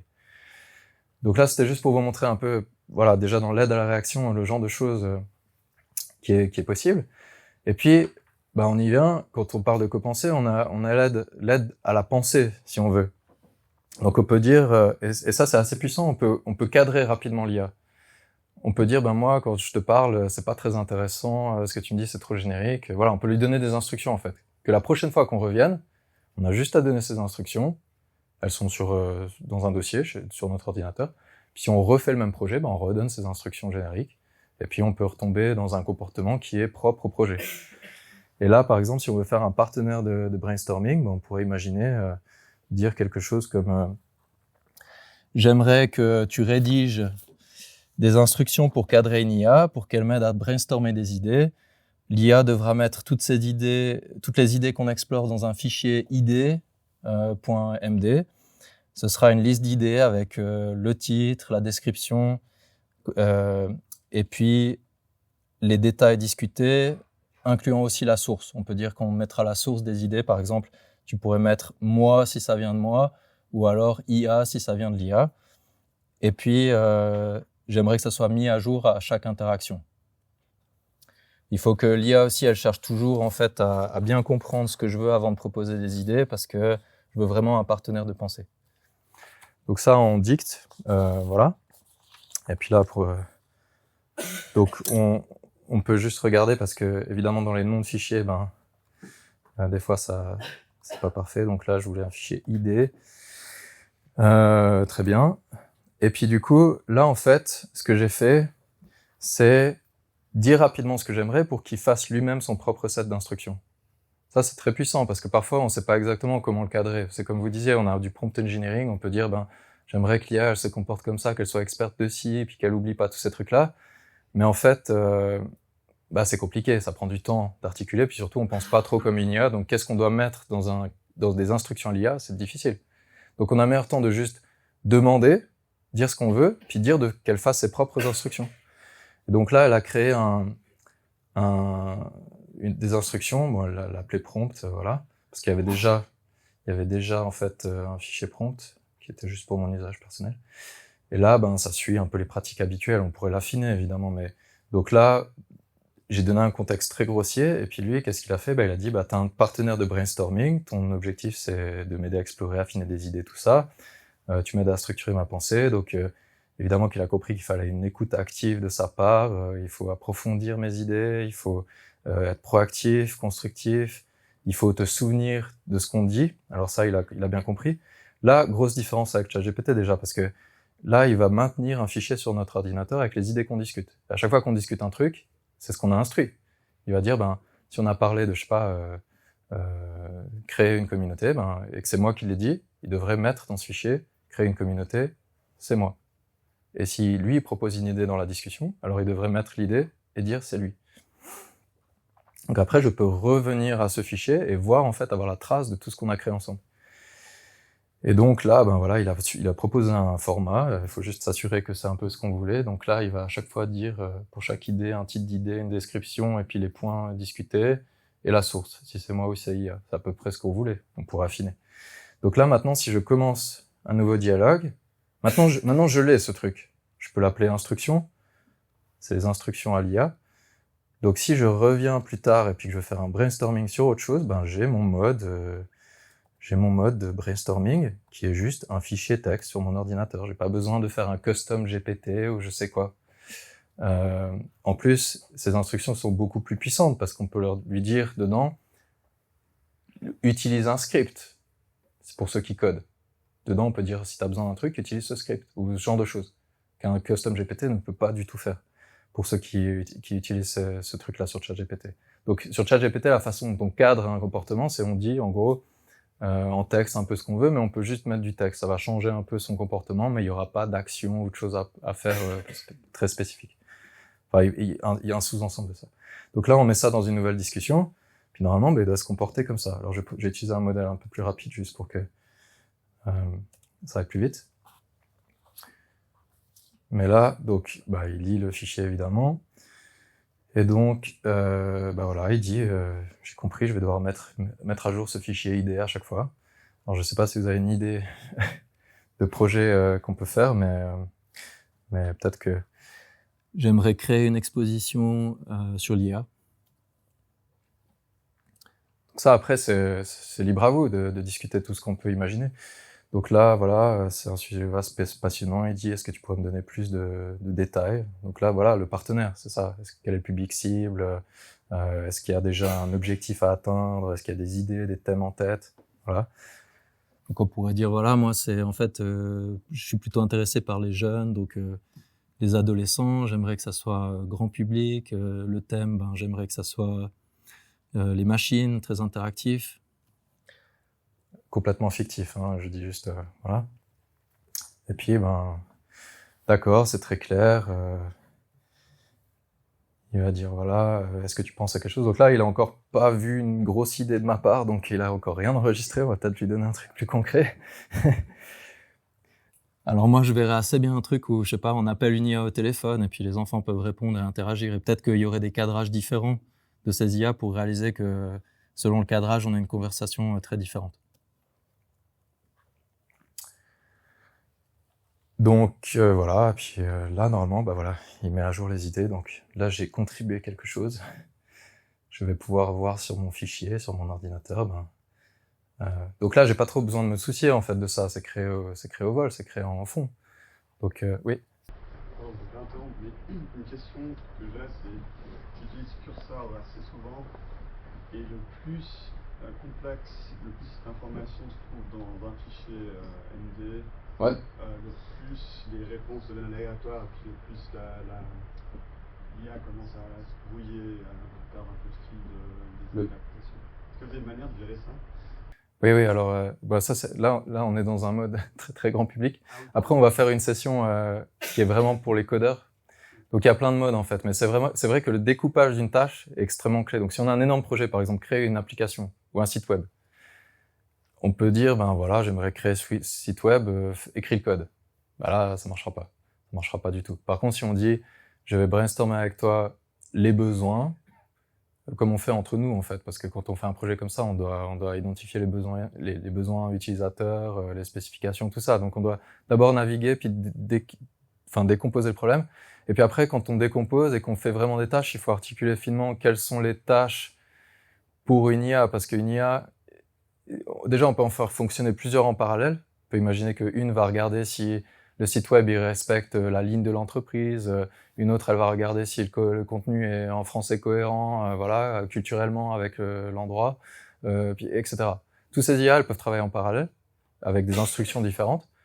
Et on va se récupérer après des rapports de chacune de ces IA pour fonctionner avec la principale, par exemple. Si on fait ça, ça marche très bien, mais il faut bien découper. Il faut pas que le contexte soit partagé. C'est-à-dire que si on fait, par exemple, le truc, l'erreur classique, c'est on a le front-end, donc la page qu'on voit, et la logique derrière, le back-end. Eh ben, si on fait une IA pour le front-end et back-end, c'est un peu les métiers tels qu'on sépare aujourd'hui, ça marche pas. Parce que front-end et back-end, ils se parlent. S'il y a un truc sur l'interface qui est changé, il doit se changer dans la logique et vice-versa. Et donc, en fait, on n'a pas scindé en deux IA, ça sert à rien. Parce que la fenêtre de contexte doit être partagée. Il y a tellement de communication à avoir entre ces deux rôles qu'en fait, on n'a qu'une fenêtre de contexte. Et grosso modo, on peut pas dupliquer. Donc dans la séparation des tâches et tout ça, il faut être plus malin, et ça, c'est tout un art. Et oui, mais c'est très faisable, c'est juste qu'il faut être conscient des mécanismes. Et c'est une partie de cette littératie qu'on essaie d'avoir tous ensemble. Et si vous êtes intéressés, oui, on fait des choses comme ça aussi. Donc là, voilà, on va pas aller beaucoup plus loin, mais vous pouvez imaginer, c'est assez agréable parce qu'en fait, on peut littéralement se poser. Moi, des fois, je le fais même en chemin, ça c'est cool parce que j'ai des parties de ma journée non optimisées où je sors d'un train puis je dois marcher, puis là, je peux rien faire. Mais je peux quand même parler avec mon IA. Donc, je peux me balader avec mon ordi et puis je peux parler. Ça n'a pas de problème. Donc, je peux continuer mon projet. Il faut juste agencer un peu sa journée, mais dans les trajets, je peux parler encore avec mon ordinateur et comme ça, j'optimise mon temps parce que sinon, c'est pas... Et donc voilà, ou alors vous pouvez être sur le canapé le soir. Et puis je l'avais fait une fois pour préparer une exposition art et IA. On voulait faire des démos ensemble avec l'IA sur scène le lendemain. J'ai juste conversé avec l'IA pour qu'elle écrive ses propres instructions pour le jour d'après. Et c'était littéralement juste moi qui parlais à mon ordinateur et puis qui lisais, c'est tout. Il n'y avait pas de... Alors là, ça c'est la limite. On atteint la limite de ces modèles, c'est-à-dire ces modèles s'entraînent sur des textes. Donc on peut faire n'importe quoi en texte. On peut écrire du code, qui représente un PowerPoint. Si on veut, on peut écrire des slides, mais on va l'écrire en code. Puis après, il faut un outil qui va générer la visualisation. Mais on arrive, parce que ces modèles-là, évidemment que le multimodal est intéressant, donc des trucs qui peuvent au passage générer des images, puis qui peuvent aussi savoir comment faire un PowerPoint et tous ces trucs, on y arrive. Par contre, on arrive beaucoup mieux via ça que via les intégrations sur un PowerPoint, par exemple. Parce que si on est sur un PowerPoint, oui, on a une petite aide IA pour du PowerPoint, mais elle peut rien faire d'autre. C'est des petites IA en silo qui soutiennent des besoins spécifiques. C'est utile, mais bon, c'est pas de la copensée. Donc on a meilleur temps de vraiment brainstormer sur le contenu et puis se libérer en termes d'idées. Une fois qu'on est d'accord, qu'on est content de... Moi, typiquement, quand je dois faire des slides, c'est pas un problème. L'IA sait le langage des slides, donc je lui dis juste réécris ce contenu en slide, puis elle va mettre des marqueurs, ça sera un format de fichier différent. Ça, je peux le charger dans PowerPoint après. Donc c'est pas, j'aurai une base en tout cas. Donc voilà, il faut être un peu flexible et on peut pas, là-dedans, on n'est pas du tout limité par rien parce qu'on peut écrire aussi de temps en temps. Il faut faire résoudre un problème compliqué, ben, le truc va pas répondre parce que statistiquement, il peut pas répondre. Il sait pas la réponse à un problème compliqué. Il doit, comme nous, écrire l'algorithme pour le résoudre. Et ben, c'est ce qu'il va faire. Si on lui dit écrire un algorithme, il va écrire un script. Il va nous expliquer comment le faire tourner. Puis on aura la vraie réponse. Donc c'est aussi, sur une plateforme comme ça, on est beaucoup plus libre. On peut créer n'importe quoi, en fait, jusqu'à un site web. Donc, voilà. Donc ça veut juste dire qu'en fait, là c'était juste pour vous montrer rapidement qu'en fait, on peut juste créer des fichiers d'instructions qui traînent un peu sur notre ordi, qu'on a généré de base en disant j'aimerais que tu fasses ça pour moi, et puis on peut prototyper rapidement des workflows. Et ça on fait dans l'industrie aussi. Si on veut développer un truc pour un support utilisateur, bah on a le choix, soit on fait 6 mois de développement pour le créer en code, et à la fin on voit si ça marche puis on teste, ou alors on fait sur ça un fichier d'instruction, on sait si ça marche le lendemain, et puis après on le code. Mais c'est beaucoup plus simple de prototyper n'importe quoi qu'on souhaite sur ces plateformes génériques. Donc vous pouvez vraiment faire à peu près n'importe quoi. Dans les instructions, c'est possible de dire utilise ces scripts encore une fois. Et ça, pour ceux qui connaissent l'informatique, ben, ça libère énormément d'usages. Mettre ceci Oui. en PowerPoint pour juste voir, le plaisir. Ah, ouais, alors... Ouais. Il faudrait, ça serait un peu long. Si jamais je peux... Non, c'est du MARP, ça s'appelle. C'est un langage qui s'appelle Markdown. Si vous dites réécrivez ça en MARP, bah, il va l'organiser. Après, ce sera à vous de dire, ben non, la première slide c'est que ça, parce que là il n'y a pas de scission en fait. Donc il faudrait dire qu'est-ce qui fait partie de la slide 1, 2, 3, etc. Mais ça serait ça. Et puis après, il faudrait le charger dans un outil qui lit ce format-là et l'exporter vers PowerPoint. Ou alors, beaucoup plus simple, c'est ce que je fais dans mon quotidien, je copie-colle de là, et ça va très bien, dans ma slide. Ensuite, autre chose, grand pan, c'est l'aide à l'apprentissage. Aujourd'hui, si on a un sujet qu'on connaît pas du tout, ça peut être une langue, hein, ça peut être comment jouer du saxophone, j'en sais rien, on peut discuter avec l'IA aussi, il n'y a pas de raison. Donc là, typiquement, on peut imaginer, voilà, j'ai un dossier avec du contexte, non, j'en ai pas encore, mais l'idée, ça serait de dire, voilà, il y a cette IA Act, qu'est-ce que ça représente, en fait. Et puis, donc, on peut dire, bah là, j'ai pas envie de m'embêter, je vais pas aller sur je sais que j'ai besoin d'un outil de recherche, j'ai besoin de savoir, le LLM ne sait rien, je vais pas demander à ChatGPT, je vais d'abord demander d'aller faire une recherche. Et il y a des outils de recherche pour ça, il y a Perplexity, il y a SciScape, il y a OpenEvidence, il y en a tout plein, mais c'est un autre type d'IA, qui a accès à un moteur de recherche, très important. Donc, on doit générer un prompt pour cet outil-là qui va aller faire la recherche. Donc je vais commencer par ça, parce que j'aime pas rédiger des prompts compliqués. Et puis l'IA le fera mieux que moi. Donc si on dit par exemple, alors, j'aimerais mieux comprendre ce fameux IA Act dont tout le monde parle, peux-tu commencer par m'écrire un prompt pour une recherche profonde sur Perplexity, pour chercher des informations un peu fiables sur ça. Alors vous voyez, c'est vraiment, c'est pas vraiment la grande diction, hein. C'est pas Tolstoï qui dicte au vol son livre, hein. On est d'accord. Mais tout ça pour dire que ça suffit en fait. Il y a suffisamment de contexte pour créer un super prompt pour ces outils-là. Donc là, il détaille un peu les aspects qu'il va prendre en compte. Mais du coup, ah ouais, bon ça c'est le modèle un peu moins malin. Il m'a pas fait un fichier, je veux juste prendre un mieux qui va me faire quelque chose de mieux. Mais il faut attendre un petit peu, ça va changer, mais les plus malins, faut quand même encore un peu attendre. Ils sont pas malins d'un coup. Mais en même temps, entre humains, c'est pas toujours comme ça non plus.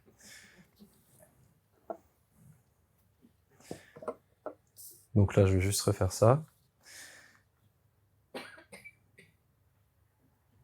Voilà, donc lui, il est plus malin, il a créé un truc dans le bon fichier.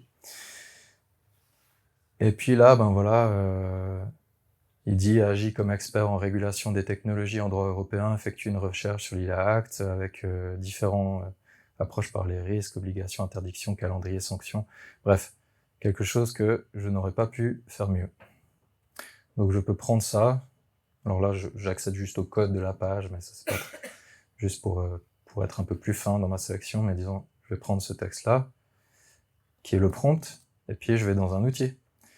Donc là, maintenant, je vais aller sur Perplexity parce que voilà, il y en a plusieurs, hein. Vous pouvez faire aussi, si vous avez ChatGPT, il y a Deep Research, ça fait ça aussi. Donc un prompt pour une recherche profonde. Ça va vraiment aller faire vraiment une recherche sur le web, compiler plein de ressources qui sont liées à votre question. Là, j'ai la version gratuite, donc ça fait qu'une dizaine de sources, mais disons je lance ça. Là, il va aller chercher 2-3 sources, il nous les mentionne, et puis il va faire un premier résumé synthétique de tout ça. Et surtout, il va garder les liens avec les sources. Donc ça, je vais enregistrer. En fait, maintenant, c'est l'étape de compiler de l'information, simplement. On veut apprendre l'IA Act.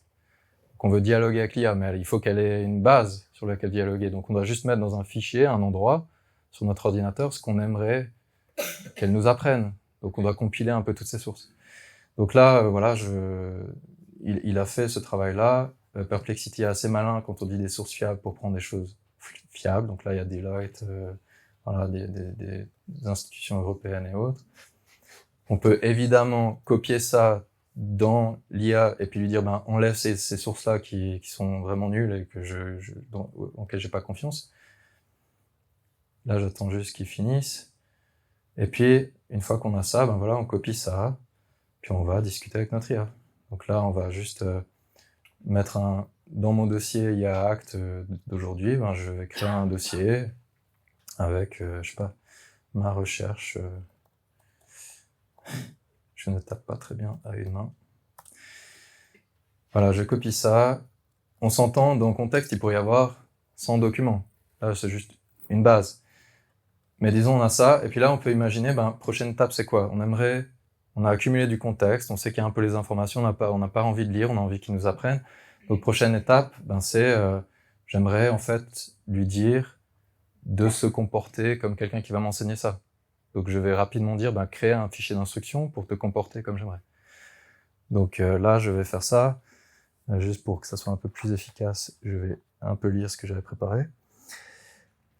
Alors là, on peut dire, j'aimerais que tu rédiges des instructions pour une IA qui va lire mes recherches dans contexte / recherche et se cantonner aux faits trouvés dans ces recherches, se comporter comme un expert pédagogue avec lequel je peux discuter de l'IA Act. Et donc l'IA devra m'apporter des informations, me relancer pour que j'explore tous les aspects, etc., etc. Et là, je vais devoir corriger parce que c'est pas ce que j'ai mis, donc c'est juste dans ton contexte en fait, il n'y a pas de contexte recherche. Donc c'est dans ce dossier-là. Et puis voilà, là on a notre agent générique qui est fait pour ça, pour comprendre normalement ce qu'on aimerait faire. Donc là on va finir normalement avec un fichier d'instruction, peut-être qu'il s'appelle instruction, on verra bien. Je crois qu'il va le mettre dans prompt parce qu'en fait j'avais ces fichiers qui traînaient. Ce qui a du sens d'ailleurs, parce que c'est un prompt. Voilà. Donc, il met à jour le fichier, là, il est en train d'écrire. Voilà. Alors, il a mis en second plan dans le même fichier, bon, ça c'est passé en détail. Et du coup, on a ces instructions-là, on va supprimer ce qu'il y avait avant. On pourrait lui dire supprime ça, mais voilà. Donc là, j'ai mon instruction. Donc maintenant, si je vais sur un dialogue et que je mets ça, ben il devrait comprendre, on va pas tout lire ensemble, mais disons, ça a l'air plus ou moins juste. Donc là, qu'est-ce qu'il a dit? Juste les instructions fondamentales qu'il a prises, c'est que il doit se focaliser exclusivement sur ce que je lui ai donné, ça c'est ce que je voulais, qu'il soit pédagogue, donc relancer, avoir une approche socratique, de me reposer des questions, ce genre de choses. Donc là, encore une fois, j'aurais pas fait mieux, enfin, après on peut l'affiner, mais je veux dire, ça sera déjà pas mal. Et donc là, voilà, il a absorbé ces instructions-là, puis on peut commencer le truc qu'on voulait vraiment, c'est-à-dire discuter sur l'IA Act. Alors on peut dire, c'est quoi du coup l'IA Act? Et puis là, je vais prendre un modèle un petit peu plus rapide parce qu'on n'a pas envie d'attendre. Voilà.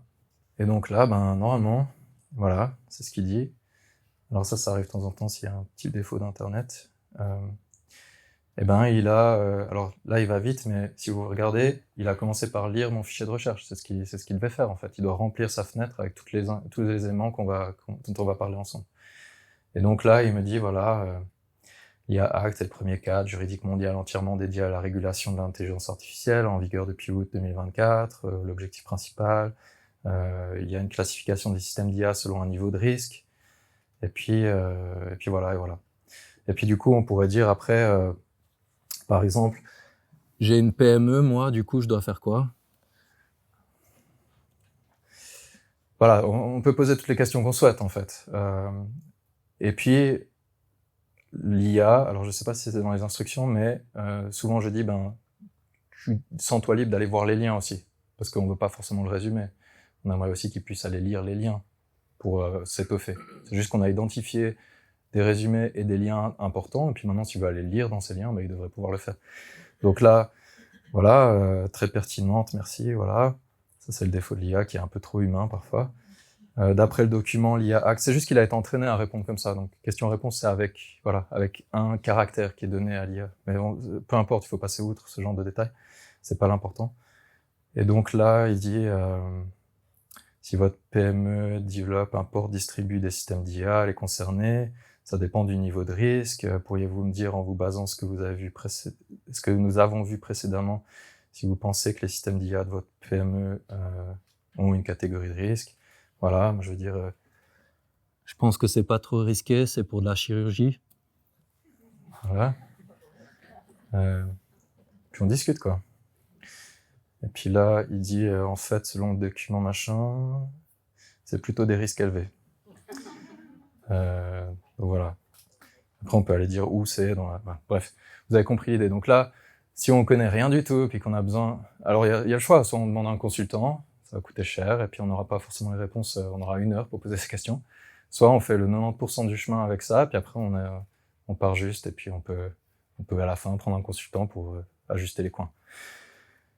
On peut faire ça surtout, évidemment, que vous voyez aussi les possibilités pour l'éducation. On peut faire une photo des devoirs, mettre là, puis avoir l'IA qui va parler avec notre enfant sur ses devoirs, juste se cantonner à ça. Puis, enfin, évidemment que c'est mieux de faire ses devoirs avec ses enfants, on s'entend.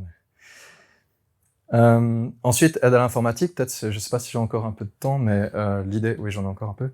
Alors, ça, c'est un... Oui.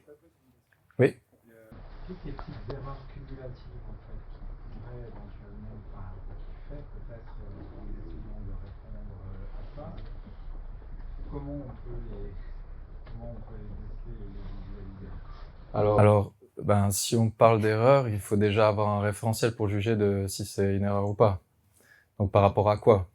Là, par exemple, pour ce contexte-là, dans sa réponse, si je suis pas satisfait, vu que je trouve qu'il y a des choses qui sont pas bonnes, je peux lui dire, revérifie dans mon dossier. Et dis-moi d'où ça vient. Et là, il va citer les passages dans le fichier. Et je pourrais voir si tout existe réellement.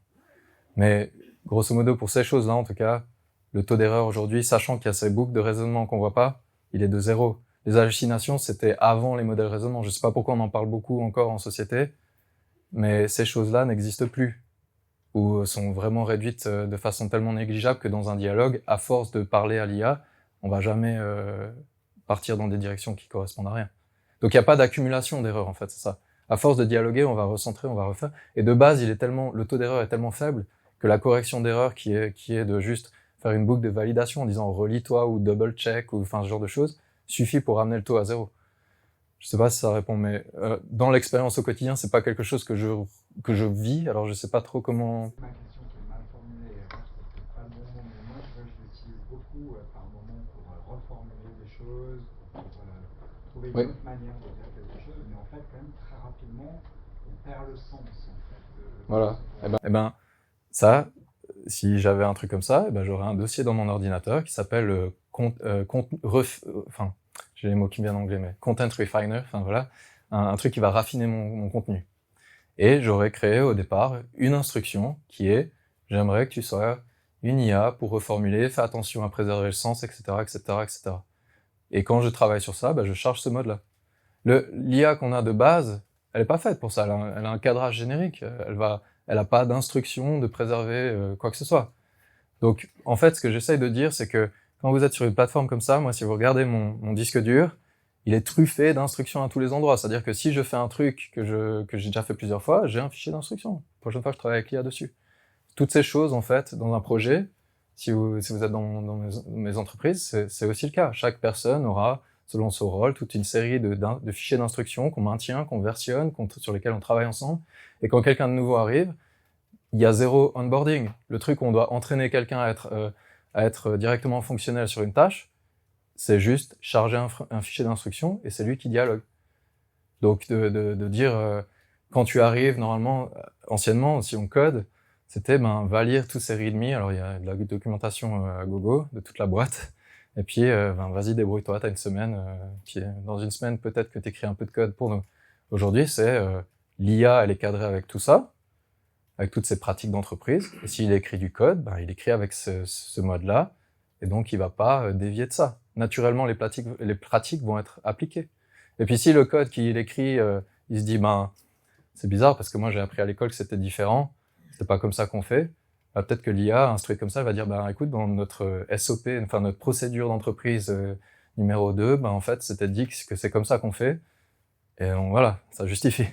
Mais tout ça pour dire que voilà, ces choses-là sont extrêmement puissantes et il faut pas se cantonner, encore une fois, à l'expérience qu'on a sur un chat GPT générique. Parce que c'est beaucoup plus flexible que ce qu'on pense. Il suffit, comme je l'ai fait là, de générer une instruction qu'on affine pour son usage personnel. Et les plateformes que vous achetez, elles vont rien faire de plus. Elles vont juste hardcoder ça, c'est-à-dire qu'il y aura quelqu'un, un programmeur, qui aura programmé ce flux vraiment pour vous, alors qu'en fait, ça fait la même chose qu'un fichier d'instruction sur une plateforme générique. Tout ça pour dire qu'on a un meilleur temps de prototyper nos propres workflows, les maintenir, avoir ça sur notre disque pour nos usages personnels. Et puis, si on a besoin une fois d'un truc vraiment industriel, on transforme ce prototype, et puis on le donne à un codeur, et il va nous le coder, et puis après on aura peut-être un bouton sur une plateforme pour le faire. Donc, imaginons, ça c'est la situation, j'imagine que peut-être beaucoup ont, c'est l'aide à l'informatique. On a peut-être un truc qu'on sait pas du tout faire. Ça peut être n'importe quoi, hein. Ça pourrait être installer cette plateforme. Ouais, là, on a quand même un problème parce qu'on doit installer la plateforme sans avoir la plateforme. Mais, donc il y a quand même un truc voilà, il y a une limite. Mais après, imaginons, je sais pas, j'ai un fichier audio, et puis j'aimerais faire une transcription. J'ai pas d'abonnement pour ça. Je sais qu'il y a du code. En principe, on pourrait faire tourner un truc de code qui ferait ça, mais je sais pas du tout comment m'y prendre. Voilà, je vais juste discuter, vu qu'au final, elle est là pour ça, non? Donc là, on va imaginer, alors, j'aimerais en fait transcrire un discours MP3 avec un outil local, gratuit. Je fais comment?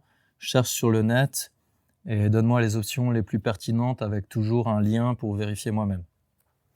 Alors là, c'est du code. Alors je vais encore une fois pas me reposer sur son savoir compressé à lui, parce que peut-être ça c'est plus d'actualité. C'est pour ça que je dis de chercher sur le net les options. Donc voilà, il va faire ça. Alors là, j'ai pris un plus gros modèle parce que c'est du code. Je préfère que ça parte juste. Mais donc là, il va faire en fait lui, parce que c'est un agent générique. Ces plateformes, elles sont capables de le faire. Il va faire des appels sur le web. Donc il va aller chercher, voilà, selon ce qu'on a dit. On voit pas exactement la requête qu'il fait sur le net, mais donc là, il a trouvé un truc et puis il est en train de penser une réponse. Là, il a identifié quelque chose qui s'appelle Whisper déjà en voix, donc il recherche là-dessus pour avoir la documentation un peu à jour, voilà. Et puis, là, on va se retrouver avec des options normalement. Donc là, je lui ai pas dit fait, j'aimerais quand même pouvoir choisir les options. Et puis, donc là, il pense longuement, ça va être super bien. Il recherche sur le web. Alors la profondeur dépend de la question, disons. Si là, il sent qu'il n'y a pas encore eu assez d'éléments, il va aller chercher plus loin sur le web. Et puis, j'aurais pu prendre un raccourci, disons, mais là, au moins, on a un modèle qui marche bien. Oui. Lorsque vous mettez, vous avez dit que vous êtes sur un disque en local, donc vous avez un document en local. Oui. Mais lorsque vous activez Gemini pour faire vos recherches, oui. Les données qu'il va chercher sont exportées vers Gemini. Non, justement, en fait, oui et non, parce qu'en fait, il y a ces providers-là, ils ont des contrats avec les entreprises qui les utilisent, et donc cet outil ici, forcément est payant, parce que si on a accès à ces modèles-là, on doit payer l'usage. Donc ça, c'est la différence avec ChatGPT, peut-être qu'on n'a pas discuté, c'est que sur ces outils-là, on paye à l'usage, c'est-à-dire ça dépend du nombre d'appels, ça dépend pas de voilà. On a une base, on peut avoir une licence à 20 francs, la même chose ou l'équivalent de ChatGPT sur ces plateformes, si on a un usage relativement peu lourd. Mais après, on paye à l'usage, et puis du coup, ça dépend de la plateforme. Donc si on a une plateforme, il y a des plateformes comme ça open source, après, c'est à nous de dire, je vais aller sur Gemini, donc sur Google Cloud, je vais créer un Gemini, un accès, avec une clé, ça s'appelle une clé API, et puis je la mets dans l'outil. Ça me fait le lien. Et puis quand je fais ça, je peux choisir la zone. Je peux dire, ben, j'aimerais que mon Gemini, il vive, je sais pas, en Suisse. Et puis, j'aimerais qu'il y ait ces garanties-là. Si le contrat que Google nous propose, il convient pas, bah, je vais chez un autre provider. Mais en tout cas, oui, si je veux avoir accès à Gemini, bah, je suis contraint à l'environnement Google en termes de contrat. Bon, il y en a dans les hôpitaux, donc on peut s'en sortir pour l'usage personnel.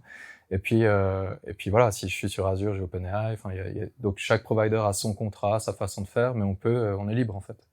On peut aussi utiliser un modèle en local que nous on crée, un Apertus par exemple. Ça marchera pas du tout pour ça, au passage, mais parce qu'il n'y a pas toutes ces couches agentiques du tout. Donc voilà. Je sais pas si ça répond, mais pour en discuter aussi si jamais. Donc là, il a identifié plusieurs trucs. Alors Mac Whisper, bon ça c'est un truc qui est une app, donc j'ai pas trop envie de ça parce que ça c'est trop facile. Alors là, il y a un autre outil, voilà, aussi une app. Et là, il y a l'outil original pour les utilisateurs avancés, ça c'est nous. Et donc là, on va dire, Whisper me va bien, mais je suis pas du tout technique, je comprends rien à la documentation, alors explique-moi. J'ai mon fichier audio.mp3 en anglais et c'est tout. Alors, audio, mince, là c'est juste les problèmes. Ça sera à l'infini. Hein. Enfin, je veux dire, il y aura jamais de transcription parfaite, malheureusement, parce qu'il y a des homonymes et c'est comme ça. Alors, je vais juste. L'heure aussi vient de Whisper. Comment? Ah, pardon. Ah, l'heure me va bien. Bon, ça, il va apprendre à faire tout seul, mais. Ça, je pense qu'il ferait, mais c'est vrai que j'ai dû presser au mauvais moment, parce qu'en fait, ce que vous voyez pas, c'est que je presse une touche pour activer ça. Voilà. Donc là, encore une fois, ben, si on demande à ChatGPT installe Whisper ou je sais pas quoi, il va faire un truc avec un niveau de profondeur dans le dialogue qui est générique. Mais si on comprend rien à rien, puis on lui dit chaque étape, tu m'expliques comme si j'étais un enfant de 5 ans, eh ben, il va le faire. Il y a pas de limite. Donc là, alors il va expliquer, il va dire, ben, alors là il s'est trompé parce que Whisper original, c'est ça qu'il a appelé, c'est ça qu'on veut, parce qu'il est parti sur Mac Whisper plutôt.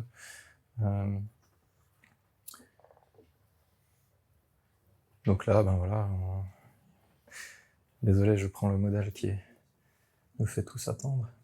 Après vous pouvez lire, hein, le raisonnement c'est aussi intéressant, mais... Oui. Donc ça veut dire que tout ce que vous avez là, vous, sur Gemini et tout le reste, vous avez pris ça pour payer pour chaque AI. Non. Non, en fait, justement, sur ces outils-là, ceux qui sont pas open source, si c'est open source, vous pouvez faire ça. Ça veut dire vous payez pour les AI que vous voulez, vous mettez la clé, puis après vous utilisez ça. Mais c'est plus coûteux, en fait, parce qu'il y a des abonnements aujourd'hui qui sont moins coûteux que l'usage vraiment, jusqu'à une certaine limite. Donc, par exemple, la plateforme que j'ai là, elle s'appelle Cursor AI.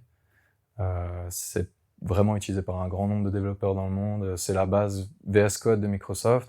C'est pour du code, normalement, mais je sais pas pourquoi, parce qu'en fait, vous voyez bien, ça a rien à voir, enfin, on peut faire du code aussi, mais vous voyez bien que ça a pas, enfin voilà, on peut le détourner facilement. Donc c'est une plateforme agentique générique, c'est plutôt ça, en fait, qu'il faudrait avoir à l'esprit. Et ça, pour un usage vraiment assez intensif, ben, pour l'équivalent d'une centaine de francs par an comme ChatGPT, vous l'avez. Donc il n'y a pas de... Après, vous avez tous les modèles inclus dedans, voilà. Donc voilà, là il nous dit ben il faut ouvrir un terminal, c'est une application qui se trouve déjà sur votre Mac, une fenêtre noire où on peut taper des trucs, il dit les commandes, voilà. Il crée même un aperçu du terminal, si jamais on a envie, donc une visualisation. Ensuite il faut installer Homebrew, ça c'est juste jusqu'à là, donc c'est un gestionnaire de paquets vraiment, donc ça c'est le truc qui va nous permettre d'installer des trucs sur le Mac. Et il faudrait juste suivre, et puis après taper ça. Brew, installe, et ce truc. Ça, c'est un codex, juste pour qu'il... Voilà. Donc si on fait vraiment ces étapes-là, je vais pas le refaire, enfin on pourrait, mais... l'autre intérêt, alors peut-être ça, je vais faire ça, et ensuite il dit transcrire, c'est le moment final, maintenant vous allez dans le bon répertoire avec votre truc, et vous tapez Whisper Audio, langage, voilà. C'est ça qu'il faudrait faire, il faudrait taper ces commandes. Maintenant, bah, l'avantage, c'est qu'on est sur une plateforme agentique qui a aussi un terminal. Donc je peux, moi, aller me galérer à ouvrir un terminal ou tout ça, ou je peux juste dire, là je vais prendre un modèle plus rapide, je peux lui dire, ben, écoute, c'est top, mais moi, le terminal, j'ai pas du tout envie de toucher, donc débrouille-toi. Parce qu'en fait, il en a un, lui. Donc là, maintenant, ben, il va juste faire lui, en fait. Donc là, alors, ah oui, là, il est malin, parce qu'il s'est dit, moi non plus, j'ai pas envie, utilise Mac Whisper, ça ira bien. Avec le terminal.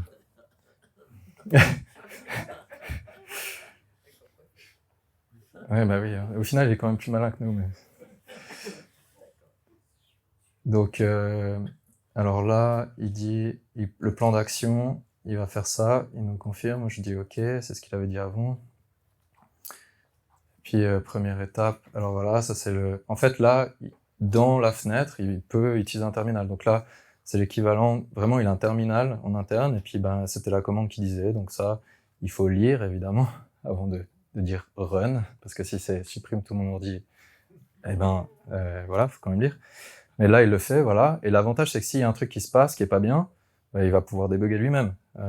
Donc là, il dit c'est bien, non, il y a un problème, il y a un sudo access à avoir. Alors ça, c'est, on peut dire en fait, on pourrait lui dire, en gros, je dois être administrateur, voilà. Donc ça, c'est rien, voilà. Il dit qu'il a pas les privilèges. On va lui dire, bon là je pourrais mettre le password, mais on va dire passe. J'ai déjà brew, allez. J'ai déjà brew. Juste parce que là je devrais mettre mon mot de passe en fait de session. Donc là il passe à la suite, c'était l'autre commande, installer ça. Bon là il y a plein de problèmes, hein, c'est quoi? Alors là, voilà, il est en train de updater brew et tout ça. Donc ça, c'est normal. Hein. Ça, c'est vraiment ce que vous verriez si vous utilisez, vous, le terminal. Alors, c'est illisible pour la plupart des gens, mais lui, il sait de quoi on parle. Donc, s'il y a un bug là, il va pouvoir nous dire ce qui se passe. Bon, là, c'est peut-être à peine long. Alors, attendez. Voilà, il est en train d'updater mon truc. Ah bon, j'ai 65 choses qui sont pas à jour. Donc, on va peut-être pas attendre. Ah bah, il l'a déjà fait. Bon, bah, très bien. Et puis là, donc l'étape d'après, c'est installer Whisper. Donc si vous connaissez pas cette commande, ben vous dites juste explique-moi, c'est quoi, pourquoi pip3, ça correspond à quoi? Moi je sais, donc je le fais tourner, mais voilà. Et donc là, il installe. Très bien. J'ai ce truc. Et maintenant j'ai Whisper. Le but en fait final, c'était d'avoir une commande qui s'appelle Whisper, et puis je peux lui donner mon fichier audio et il va me produire le truc. Donc là, on y arrive, et puis bah, je fais tourner la dernière commande, et puis voilà. Donc là, maintenant, il va vraiment faire la transcription, normalement. Le fichier de base, c'était ça. Je sais pas si vous entendez ou pas, mais je pense pas trop. Alors... Non, on n'entend pas. Mais c'est... Bon, vous reconnaîtrez de toute façon. Donc voilà, bon là, ça prend un petit peu de temps quand même, parce que ces modèles de transcription comme Whisper, c'est des modèles relativement lourds. Donc... Alors là, il dit il y a eu un problème parce que il a pas trouvé le chemin. Alors moi, je te donne le chemin, c'est celui-là que j'aimerais. Je copie le chemin. Il a pas trouvé le fichier, ben voilà. Je lui donne le chemin. Alors ça, c'est voilà, ça fait partie du dialogue au final. Hein, c'est ça. C'est vraiment comme on aurait avec un informaticien, ça irait pas beaucoup plus vite en vrai. Donc là, il va dans le bon truc. Et puis, on relance la commande, du coup, maintenant, on est dans le bon dossier, et puis, normalement, bah, il trouve le truc. Alors, ce que je disais au départ, c'est que ce Whisper, là, c'est un modèle relativement lourd, qui doit tourner normalement sur une puce graphique. Moi, j'ai pas ça sur un laptop, forcément, donc il va utiliser la version CPU, qui est pas graphique. Là, il le dit, d'ailleurs. Donc voilà, ça va être un peu plus long, grosso modo. Mais pas de problème. En général, c'est x5, x6 facilement. Donc si vous avez un truc d'1 heure, ben ça va plus vite qu'1 heure à transcrire. Mais au moins, vous n'avez pas payé de quoi que ce soit au final. Enfin, il y a pas de, j'ai pas payé de service pour faire ça. Après, pareil, hein, si vous voulez faire, par exemple, vos finances personnelles, quelque chose que j'ai fait récemment, vous prenez le fichier téléchargé de la banque, brut, avec toutes les transactions, puis vous travaillez avec l'IA. Vous dites, bah, créez-moi un dashboard en fait avec toutes mes dépenses. Vous l'affinez une fois, puis après vous l'avez. Si celui de la banque vous plaît pas, vous pouvez avoir beaucoup plus de détails en fait. Il suffit de demander à l'IA, ben fais-moi application que je peux charger, et puis je verrai mes finances avec le détail, enfin bref. C'est à la portée de tout le monde, il faut juste apprendre au passage, et puis dialoguer avec l'IA avec le bon niveau qui vous correspond. Donc voilà, il l'a fait, puis là il a créé plein de trucs, si je voulais des sous-titres, texte, tout le reste. Donc là il a traduit, voilà, c'était ça, le discours c'était Martin Luther King, et puis là il a bien compris. Voilà. Je sais pas s'il y a d'autres questions. Grosso modo, on a vu que ça pouvait aider à rédiger, aider à penser, aider à apprendre des choses nouvelles, aider à l'informatique aussi. En gros, c'est un peu tout ce qui passe par dialogue et texte. Ça peut aider à la santé mentale, on peut faire un coach sportif, on pourrait imaginer. On peut faire un truc qui nous fait apprendre une langue, et puis on dit en mémoire, tu gardes un peu les exercices qu'on a déjà fait, comme ça la prochaine fois tu me proposes une situation nouvelle. Donc peut-être qu'au début c'était dans un bar, maintenant c'est dans, je sais pas, c'est lui qui imagine. Enfin, toutes ces choses en fait sont possibles juste en parlant, puis en disant j'aimerais que tu fasses ça. Ouais. Moi, ma question c'est est-ce que ça change si on lui parle en anglais ou en français? Non, pas du tout, non. Compte de données différentes Oui, un petit peu, mais grosso modo ces modèles-là sont vraiment, ça change absolument rien. Non. En tout cas pas avec les langues principales. Si vous êtes vraiment dans un romanche ou des choses comme ça, là oui, ça va avoir un impact parce qu'il y aura pas une correspondance directe entre les langues. Sur les autres langues, il y a une correspondance directe. Donc si vous parlez dans une langue, il y a un vecteur, un objet qui représente ça, qui est le même dans l'autre langue, il y a une correspondance. Du coup, c'est facile. Par contre, s'il n'y a pas eu de travail sémantique, il y a beaucoup de travail actuellement pour étendre à d'autres langues. Et là, c'est des gens qui doivent aller parler avec ces communautés et puis faire qu'il y ait une correspondance avec les autres concepts, en fait, quelque part écrite pour l'entraînement. Ouais. Oui. On est dans le plaisir solitaire, là, on est à deux, mais c'est pas oui. non plus. Est-ce qu'il est envisageable d'avoir plus de monde qui interagit en même temps, en mettant par exemple des choses qui diraient on échange, imaginons deux politiciens qui échangent, qui racontent un peu n'importe quoi, en arrière-plan on lui demande de faire du fact-checking. Ouais, bien sûr, bien sûr. C'est possible qu'on puisse interagir à plusieurs. Alors on peut, comme je disais, là ces plateformes elles peuvent, alors soit on peut faire ça en instruction. Et puis du coup, il sera instruit de faire, si je m'adresse à Bob, Bob c'est lui, et puis si je m'adresse à Jacques, c'est l'autre. Donc il est capable de faire ça, évidemment.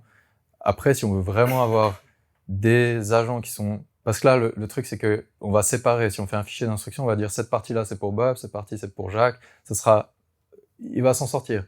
Mais si on a 10 rôles ou tout ça, on a intérêt à scinder en 10 IA qui ont leur propre fenêtre. Et puis du coup, c'est instancier 10 agents, en fait. C'est-à-dire 10 IA cadrés. Là, on n'en a qu'une. Mais sur ces outils-là, là, c'est plus avancé, puis on le fera peut-être avec des sessions pour les codeurs, mais on peut instancier autant d'IA cadrés qu'on souhaite. Donc on peut dire, toi, t'as ça. Ceux qu'on a vus avant, qui étaient pour l'apprentissage, pour ci, pour ça, on peut les cadrer individuellement et puis les faire parler ensemble. Faire qu'ils rapportent, souvent ce qui est utile, c'est de faire qu'ils rapportent à la principale avec laquelle moi je dialogue. C'est-à-dire qu'il y en a un qui est spécialiste des pratiques de l'entreprise, il va à chaque fois qu'on crée du contenu, il va aller voir que tout est bon en termes de quality management, et puis il va revenir et dire là t'as mal nommé ton fichier, et puis voilà. Ouais. Est-ce qu'une IA générique comme ChatGPT, n'importe, elle est capable de se cadrer elle-même lorsque on lui donne des instructions et qu'il arrive un peu à voir ce qu'on cherche? Alors. Je donne un exemple. Je pose une question sur une traduction par exemple. Ouais. Il dit en fait ce qu'elle veut c'est du pédagogique Oui, elle a un cadrage qui est celle qu'on lui a donné, mais c'est souvent pas désirable. Après elle va faire des choses relativement bien, mais ça sera pas fin, c'est ça l'avantage. Donc ChatGPT c'est pas générique, c'est ce que j'essaie de dire. Donc là en fait toutes ces choses là qu'on a essayé de faire, on peut pas les faire sur ChatGPT. Donc cadrer finement, avoir de la mémoire qu'on contrôle, toute bête, par exemple maintenir une to-do list sur un projet complexe, ça c'est compliqué. Donc voilà, mais au-delà de ça, oui, il y aura une réponse. Il y a un truc qui va être fait, qui est le choix générique qui plaît le plus à tous les utilisateurs de la Terre, 10% de la planète, mais ce sera pas pour vous. Pareil quand on achète un outil de transcription, ça c'est à la mode aussi. On se connecte sur Teams, puis après on a un résumé qui revient. Ce résumé, ça a aucun sens, c'est un résumé pour tout le monde, mais pour personne du coup. Qui peut choisir là-dedans du contenu? Ce qui est plus pertinent de faire, c'est récupérer la transcription, ça aussi, il y a sur Teams. On la met là-dedans dans un dossier avec le nom du meeting, la date, Et puis ce dossier, il est partagé avec l'entreprise peut-être, puis chacun qui veut venir faire un résumé pour son usage, il peut. Il converse avec l'IA, il dit, il fait un résumé avec cet aspect-là pour mon boss, ou je sais pas. Donc, on n'a pas... Il faut se libérer un peu de ça, parce qu'on peut finir rapidement avec des centaines d'apps qui font plein de choses différentes, et en fait, il suffit, et c'est ce que j'essaie de démontrer, de cadrer nous-mêmes, de pas se reposer en fait sur d'y mettre un peu de notre intelligence, et puis en retour, ça se passera bien. Ouais. Par rapport à tout ce que vous avez montré, les définitions, savoir utiliser, les exemples, etc., à quand 1 heure par semaine pour nos jeunes en dernière année de scolarité obligatoire pour apprendre ça? Eh ben, c'est notre programme.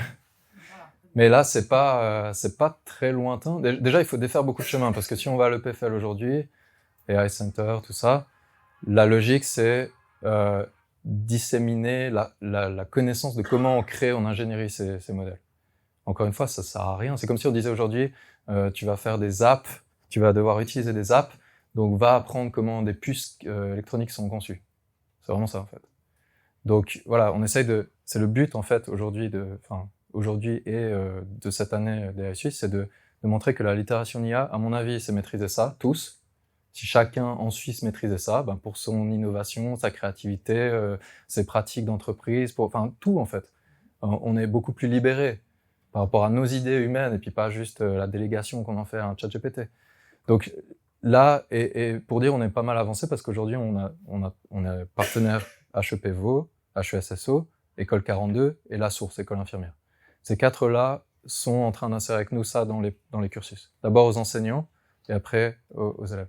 Donc on y vient progressivement, et on a la volonté aussi, ça on pourra en parler, mais de créer une plateforme un peu, pas qui fait ça, mais un agent générique qui est cadré pour l'éducation. Donc là, d'ici l'année prochaine, c'est déjà, on a un brevet pour cadrer, pour pas que les géants nous piquent l'idée, que ça reste souverain au open source en Suisse. On a créé ça, on l'a designé, on l'a raffine avec la HEP. Et l'idée, c'est d'avoir une plateforme qui permette de faire les pilotes qu'ils ont en tête, c'est-à-dire devoir à la maison, gestion de conflits. Donc ils voulaient mettre par exemple deux enfants qui parlent à Enya pour résoudre leurs conflits. Mais toutes ces choses-là passent aujourd'hui par ChatGPT, avec tout plein de problèmes en fait. Peut-être que juste rapidement, je peux vous montrer, parce qu'évidemment j'ai d'autres slides, mais grosso modo, ça résume un petit peu pourquoi on ne doit pas faire ça.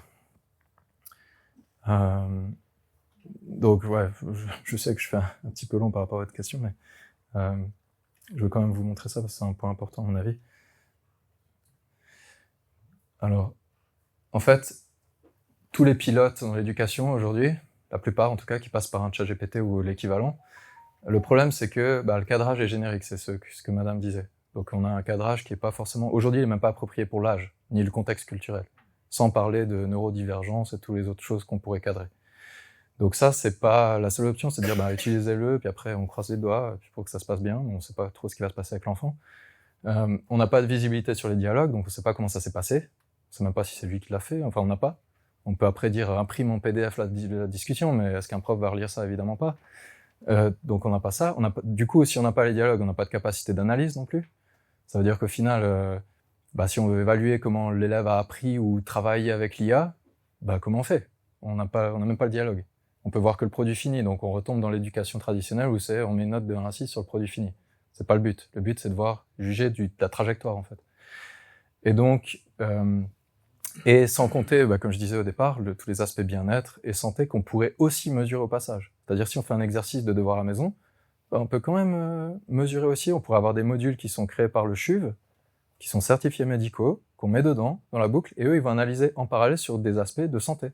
C'est-à-dire que s'il y a une détresse de l'enfant ou n'importe quoi, ou des signes de besoins spécialisés, ils vont être remontés pour le colloque après. Donc les enseignants, ils n'auront pas à se reposer, ils pourront avoir les bonnes informations à discuter, à creuser avec l'élève. Et puis ensuite, il n'y a pas de communication, ça on en vient un peu sur le terrain, il n'y a pas de communication multi-entité, donc aujourd'hui c'est IA humain, mais en fait, nous, ce qu'on imagine comme plateforme, c'est une plateforme où on peut mettre 5 humains et 0 IA. Et il y a juste l'IA qui analyse la situation. Ou alors on peut mettre 3 humains et 2 IA cadrés comme on souhaite. Enfin, voilà, on peut créer en fait des dialogues en classe, parce qu'une classe, c'est pas humain-IA. Une classe, c'est, 10, 15 personnes, et il faut cette richesse. Et au passage, il n'y a pas de souveraineté, donc les données, si on utilise ChatGPT pour un pilote dans l'éducation, c'est pas, voilà, c'est OpenAI. Il n'y a pas d'évolutivité, parce que nous, on travaille aussi avec le réseau iRaise dans l'éducation, et c'est un autre pan qui est important aussi, mais qui est de dialoguer avec les grands, OpenAI, Anthropic, etc., sur comment cadrer les générations de GPT d'après. Et là, juste pour vous dire, on a eu le meeting la semaine passée. Leur objectif pour l'année suivante, c'est juste de pouvoir faire un contrôle parental selon l'âge. En gros, il y a rien d'autre que ça. Il n'y a pas tout ça, du tout. Il y a pas de volonté de faire qu'ils puissent avoir une réflexion plus avancée ou quoi que ce soit, ou un cadrage approprié. C'est juste que ça soit préserver la sphère de l'enfant. C'est important. Parce qu'évidemment qu'ils vont aussi avoir accès à ChatGPT, mais c'est pas tout. Donc il n'y a pas de volonté de, si la HEP dit non, c'est ça qu'il faudrait faire, ils vont pas bouger, je veux dire, il y a pas, c'est même pas, souvent c'est même, vu que les fins sont commerciales, il y a même pas d'intérêt à faire ça en fait. Donc voilà aussi une autre raison pour s'en démarquer, et puis au final c'est les coûts élevés, parce que si on a un ChatGPT pour chaque élève, les coûts, même si on a une licence pour l'éducation, c'est énorme. Tandis que si c'est une plateforme open source et que c'est un petit modèle qui tourne sur une puce graphique dans une école, voilà. Les coûts, c'est presque zéro. Donc, pour toutes ces raisons, c'est crucial de proposer une alternative, et c'est pour ça qu'on la design, et puis qu'on est en train de faire ça. Voilà. Oui. Je suis impressionnée par ce qu'on peut faire avec l'IA. Et autour de moi, j'ai beaucoup de gens qui me disent « Oh là là, il y a des dangers, il y a des dangers ». J'aimerais savoir, pour quelqu'un qui justement a envie d'utiliser, quels sont les dangers? Alors les dangers, si on est passé par une éducation traditionnelle avec un minimum d'esprit critique, on sait que c'est une machine. Pour moi, il y en a zéro. En tout cas, dans ce genre d'échange, je ne sais pas comment vous le percevez, voilà, mais il n'y a aucun danger. Par contre, si on est quelqu'un qui n'a pas encore développé certaines choses et qui est mis face à ça, là, les dangers sont extrêmes, évidemment. Comme on l'a vu avec l'enfant de 8 ans qui dit « ma mère est morte » et qui finit par dialoguer avec ChatGPT pour résoudre ça. Ça, c'est pas désirable du tout. Mais notre volonté aussi dans le programme d'éducation, pour l'éducation qu'on a, c'est pas de dire on fait de l'interaction avec l'IA tout le temps et ça remplace l'apprentissage, pas du tout. C'est plus dans l'idée de créer déjà un peu ce savoir-faire d'utilisation de l'IA pour le métier futur, enfin, quelle que soit la trajectoire qu'on suive, c'est-à-dire de sporadiquement, au lieu de faire un exercice entièrement sur papier, on fait un petit bout en discussion avec l'IA, on apprend les mêmes trucs sous une forme différente, puis voilà. C'est pas une histoire de faire comme aux États-Unis où il y a des tutors où on discute plus qu'avec notre ordinateur, c'est pas du tout l'idée. Mais l'idée, c'est de très tôt, ça on l'a pas fait en informatique, c'était déjà une erreur, de mettre, quelles que soient les branches, parce que c'est transversal comme vous l'avez vu, quelles que soient les branches, de mettre cette forme de littératie au cœur, parce qu'elle soutient tout le reste. Elle se tient. Le truc le plus critique qu'on a discuté, moi je suis pas complètement expert de ça, on le devient, mais c'est que les étudiants, pour fonctionner, on doit susciter l'engagement, c'est tout. Enfin, l'engagement en anglais, donc l'implication. Donc on doit susciter la curiosité, l'implication, etc. Avec un système comme ça, on peut l'instruire à faire ça. C'est-à-dire que selon les centres d'intérêt qu'il a dit avant dans les conversations, on peut faire ressortir des choses qui vont un peu le faire crocher plus. Donc on peut avoir des cadrages qui sont beaucoup plus riches comme ça pour que vraiment... Moi, ma fille, par exemple, j'étais étonné, elle découvre des métiers. Si on a une question sur le monde, après on peut dire qui est-ce qui fait ça, puis après on découvre qu'il y a un métier qui existe pour faire ce genre de truc, puis peut-être qu'un prof on n'en aurait pas parlé, on sait même pas que ça existe. Je veux dire, on peut imaginer si tout à coup un enfant croche sur quelque chose avec sa curiosité, c'est ça en fait le moteur de l'apprentissage. Une fois que c'est fait, c'est difficile à éteindre. Cette étincelle elle est là, ça va suivre son cours, ils vont apprendre, ils vont s'étoffer, ils vont trouver le matériel qu'il faut, enfin voilà. Donc, allumer ça, à mon avis, avec ces interactions-là, ça peut aussi susciter énormément. Oui. Bonsoir. Bonsoir. Avez-vous élaboré le contrôle continu? C'est-à-dire qu'aujourd'hui, ChatGPT, on est en interaction. Oui. Moi, je travaille un peu sur le fait que ce soit automatisé, oui. personnel, avec Animated. Oui. Donc, je cherche un peu à ce qu'il travaille quand il y a un événement, ou quand il y a une date, ou quelque chose.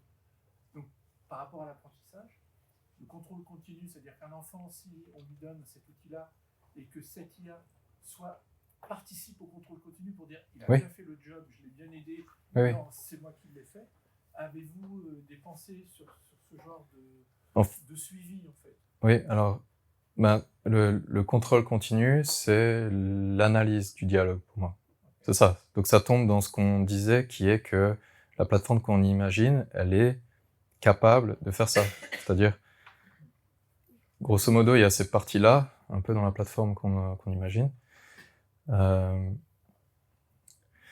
Et donc, ce que vous dites, c'est dans l'analyse. Donc ici, on a la possibilité, donc voilà, on a ces 3 points. Donc le cadrage, il doit être entre les mains de l'enseignant. L'école, elle doit mettre des cadres. C'est des cadres en oignon, en fait, qu'il faudrait, pour que ce soit vraiment modulaire. Donc ça veut dire qu'il y a un cadre qui est approprié à l'âge, l'autre c'est à la culture, l'autre c'est, voilà. Et puis, ces cadres-là, ils peuvent être loqués, ils peuvent être bloqués par l'école qui dit, ben ça c'est le minimum pour toutes les interactions avec l'IA. Après, l'enseignant peut mettre au-dessus des choses. Une, c'est juste pour cadrer une activité, mais après, voilà, la communication se fait, et après l'analyse, l'analyse, elle contient tout. Ça peut être, j'aimerais évaluer, est-ce qu'il a bien appris ma méthode. Et puis ressortir peut-être juste ça, pour être un peu plus... Si on veut être garder l'enseignant comme évaluateur, ça pourrait être juste sortir les bribes de dialogue, où il y a eu des traces d'eux, puis après l'enseignant n'a plus qu'à relire ces parties-là, ou ce genre de choses. Tous ces analyses sont modulables dans la plateforme qu'on imagine. Donc il y en a qui seront, comme j'ai dit, créés par le CHUV, par exemple, et puis ça sera certifié médical, on n'a pas à se soucier du résultat. Puis d'autres, on les fait nous. On a un exercice particulier, on veut évaluer un aspect, on fait rapidement un analyzer, enfin dans notre plateforme ça s'appelle comme ça, puis c'est juste un truc d'évaluation qui va, avec l'IA, faire sortir ce qu'on souhaite en fait. Et puis ça peut être plus fin, ça peut être... il y a beaucoup de détails en fait là-dedans, mais un analyzer c'est pas forcément une IA, ça peut être n'importe quoi. Ça peut être un truc qui va compter le nombre de lettres R dans le texte, enfin n'importe quel code en fait qui pourrait évaluer une réponse. Le nombre de fois que quelqu'un prend la parole dans un groupe, ou, enfin toutes ces choses en fait. Et donc après on peut mettre plein d'analysers dans un exercice, on a une librairie, on choisit, voilà. Et puis on a à la fin un rapport d'évaluation sur ça, sur tous ces aspects, pour dire voilà comment c'est passé pour chaque élève, un peu ces interactions. Oui. Monsieur sur les data. Oui. Imaginons qu'on donne cet outil aux enfants, oui. Sous contrôle. Tout d'un coup, cet outil va savoir quand est-ce qu'il a travaillé, sur quoi, il va y avoir beaucoup d'infos sur comment... Oui, il y a une base de données qui contient ça, oui. Comment on peut gérer ça en Suisse pour s'assurer que ce n'est pas utilisé par... Oui. Ah bon. Alors, il y a plein de niveaux de réponse. Un, c'est... ça, c'est le pire, disons, je vais être dégressif. Un, c'est nos dialogues sur WhatsApp et autres sont déjà comme ça. Donc voilà, c'est peut-être pas une préoccupation trop centrale. L'autre, c'est on peut supprimer les conversations. Une fois qu'elles sont analysées, donc on garde les résultats d'analyse, on n'a pas les conversations, donc on peut faire au vol.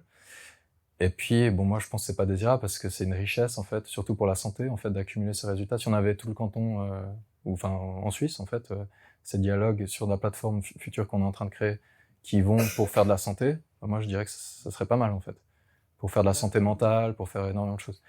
On a le droit à l'oubli. Voilà, exactement. Et ça, c'est hyper important dans la plateforme, c'est-à-dire que, par souci, toutes ces questions éthiques et tout ça, nous, avec ASUS, on essaye de promouvoir aussi des labels sur comment on doit faire, donc on doit les appliquer nous-mêmes. Et un de ces aspects, c'est que l'élève sache quelles sont les évaluations en cours sur lui-même, qu'il ait la possibilité de dire si oui ou non c'est enregistré, etc. Et pour ceux qui sont trop jeunes, c'est les parents. Donc voilà. Mais toutes ces choses-là, moi je pense que ça peut se passer très bien dans le sens où on peut anonymiser les choses pour les aspects cliniques, enfin voilà. Et il faut toujours voir dans la balance, c'est pas comme l'IA Act, c'est pas une histoire de risque, c'est une histoire de risque-bénéfice.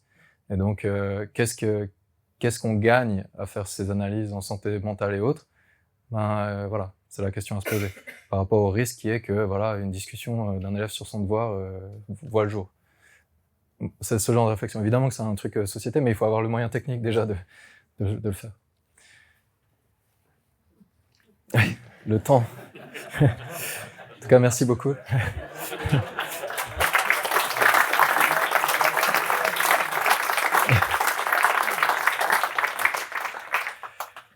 Navré pour cette marche funèbre parce que c'est toujours horrible d'interrompre quelqu'un qui vraiment vit tout ce qu'il dit et surtout qui met à disposition son temps de manière bénévole pour faire tout ça pour la Suisse, pour tout un chacun, franchement, je crois qu'il mérite nos applaudissements. Et un petit cadeau. Alors, franchement, je suis toujours impressionné parce que déjà, c'est quelqu'un de savoir, mais en plus, il essaye de faire le maximum bénévolement pour tout le monde. Et c'est ça qu'on cherche chez iSuisse, c'est finalement de rassembler ces gens-là qui ont une bonne volonté pour communiquer aux autres. Donc, n'hésitez pas, on cherche toujours de l'aide. Mais en tout cas, merci beaucoup, Charles-Édouard. J'espère que c'était intéressant pour vous. Encore une fois, désolé d'interrompre tout ça, mais je pense que pour certains, c'est aussi bien de se lever un petit coup et d'aller aux toilettes. Il y a l'apéro qui se passe dans la salle vitrée où il y a la baleine. Donc, merci beaucoup à Charles-Édouard, merci beaucoup à tout le monde d'avoir été là, merci au musée de nous avoir accueillis. Et n'hésitez pas à rejoindre l'association pour d'autres événements, justement les Brain to Brain qu'on fait.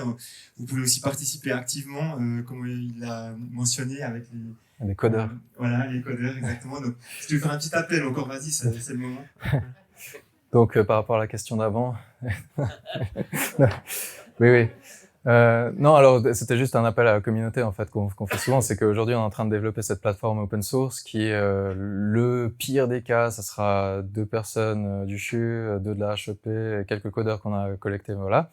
Mais s'il y en a des talentueux autour de vous qui seraient motivés par un projet comme ça, pour lancer ce projet open source et qu'il y ait un minimum en fait comme produit pour lancer le mouvement, c'est très très bienvenu. Donc si vous en connaissez, voilà, des geeks dans vos foyers, appel à vous.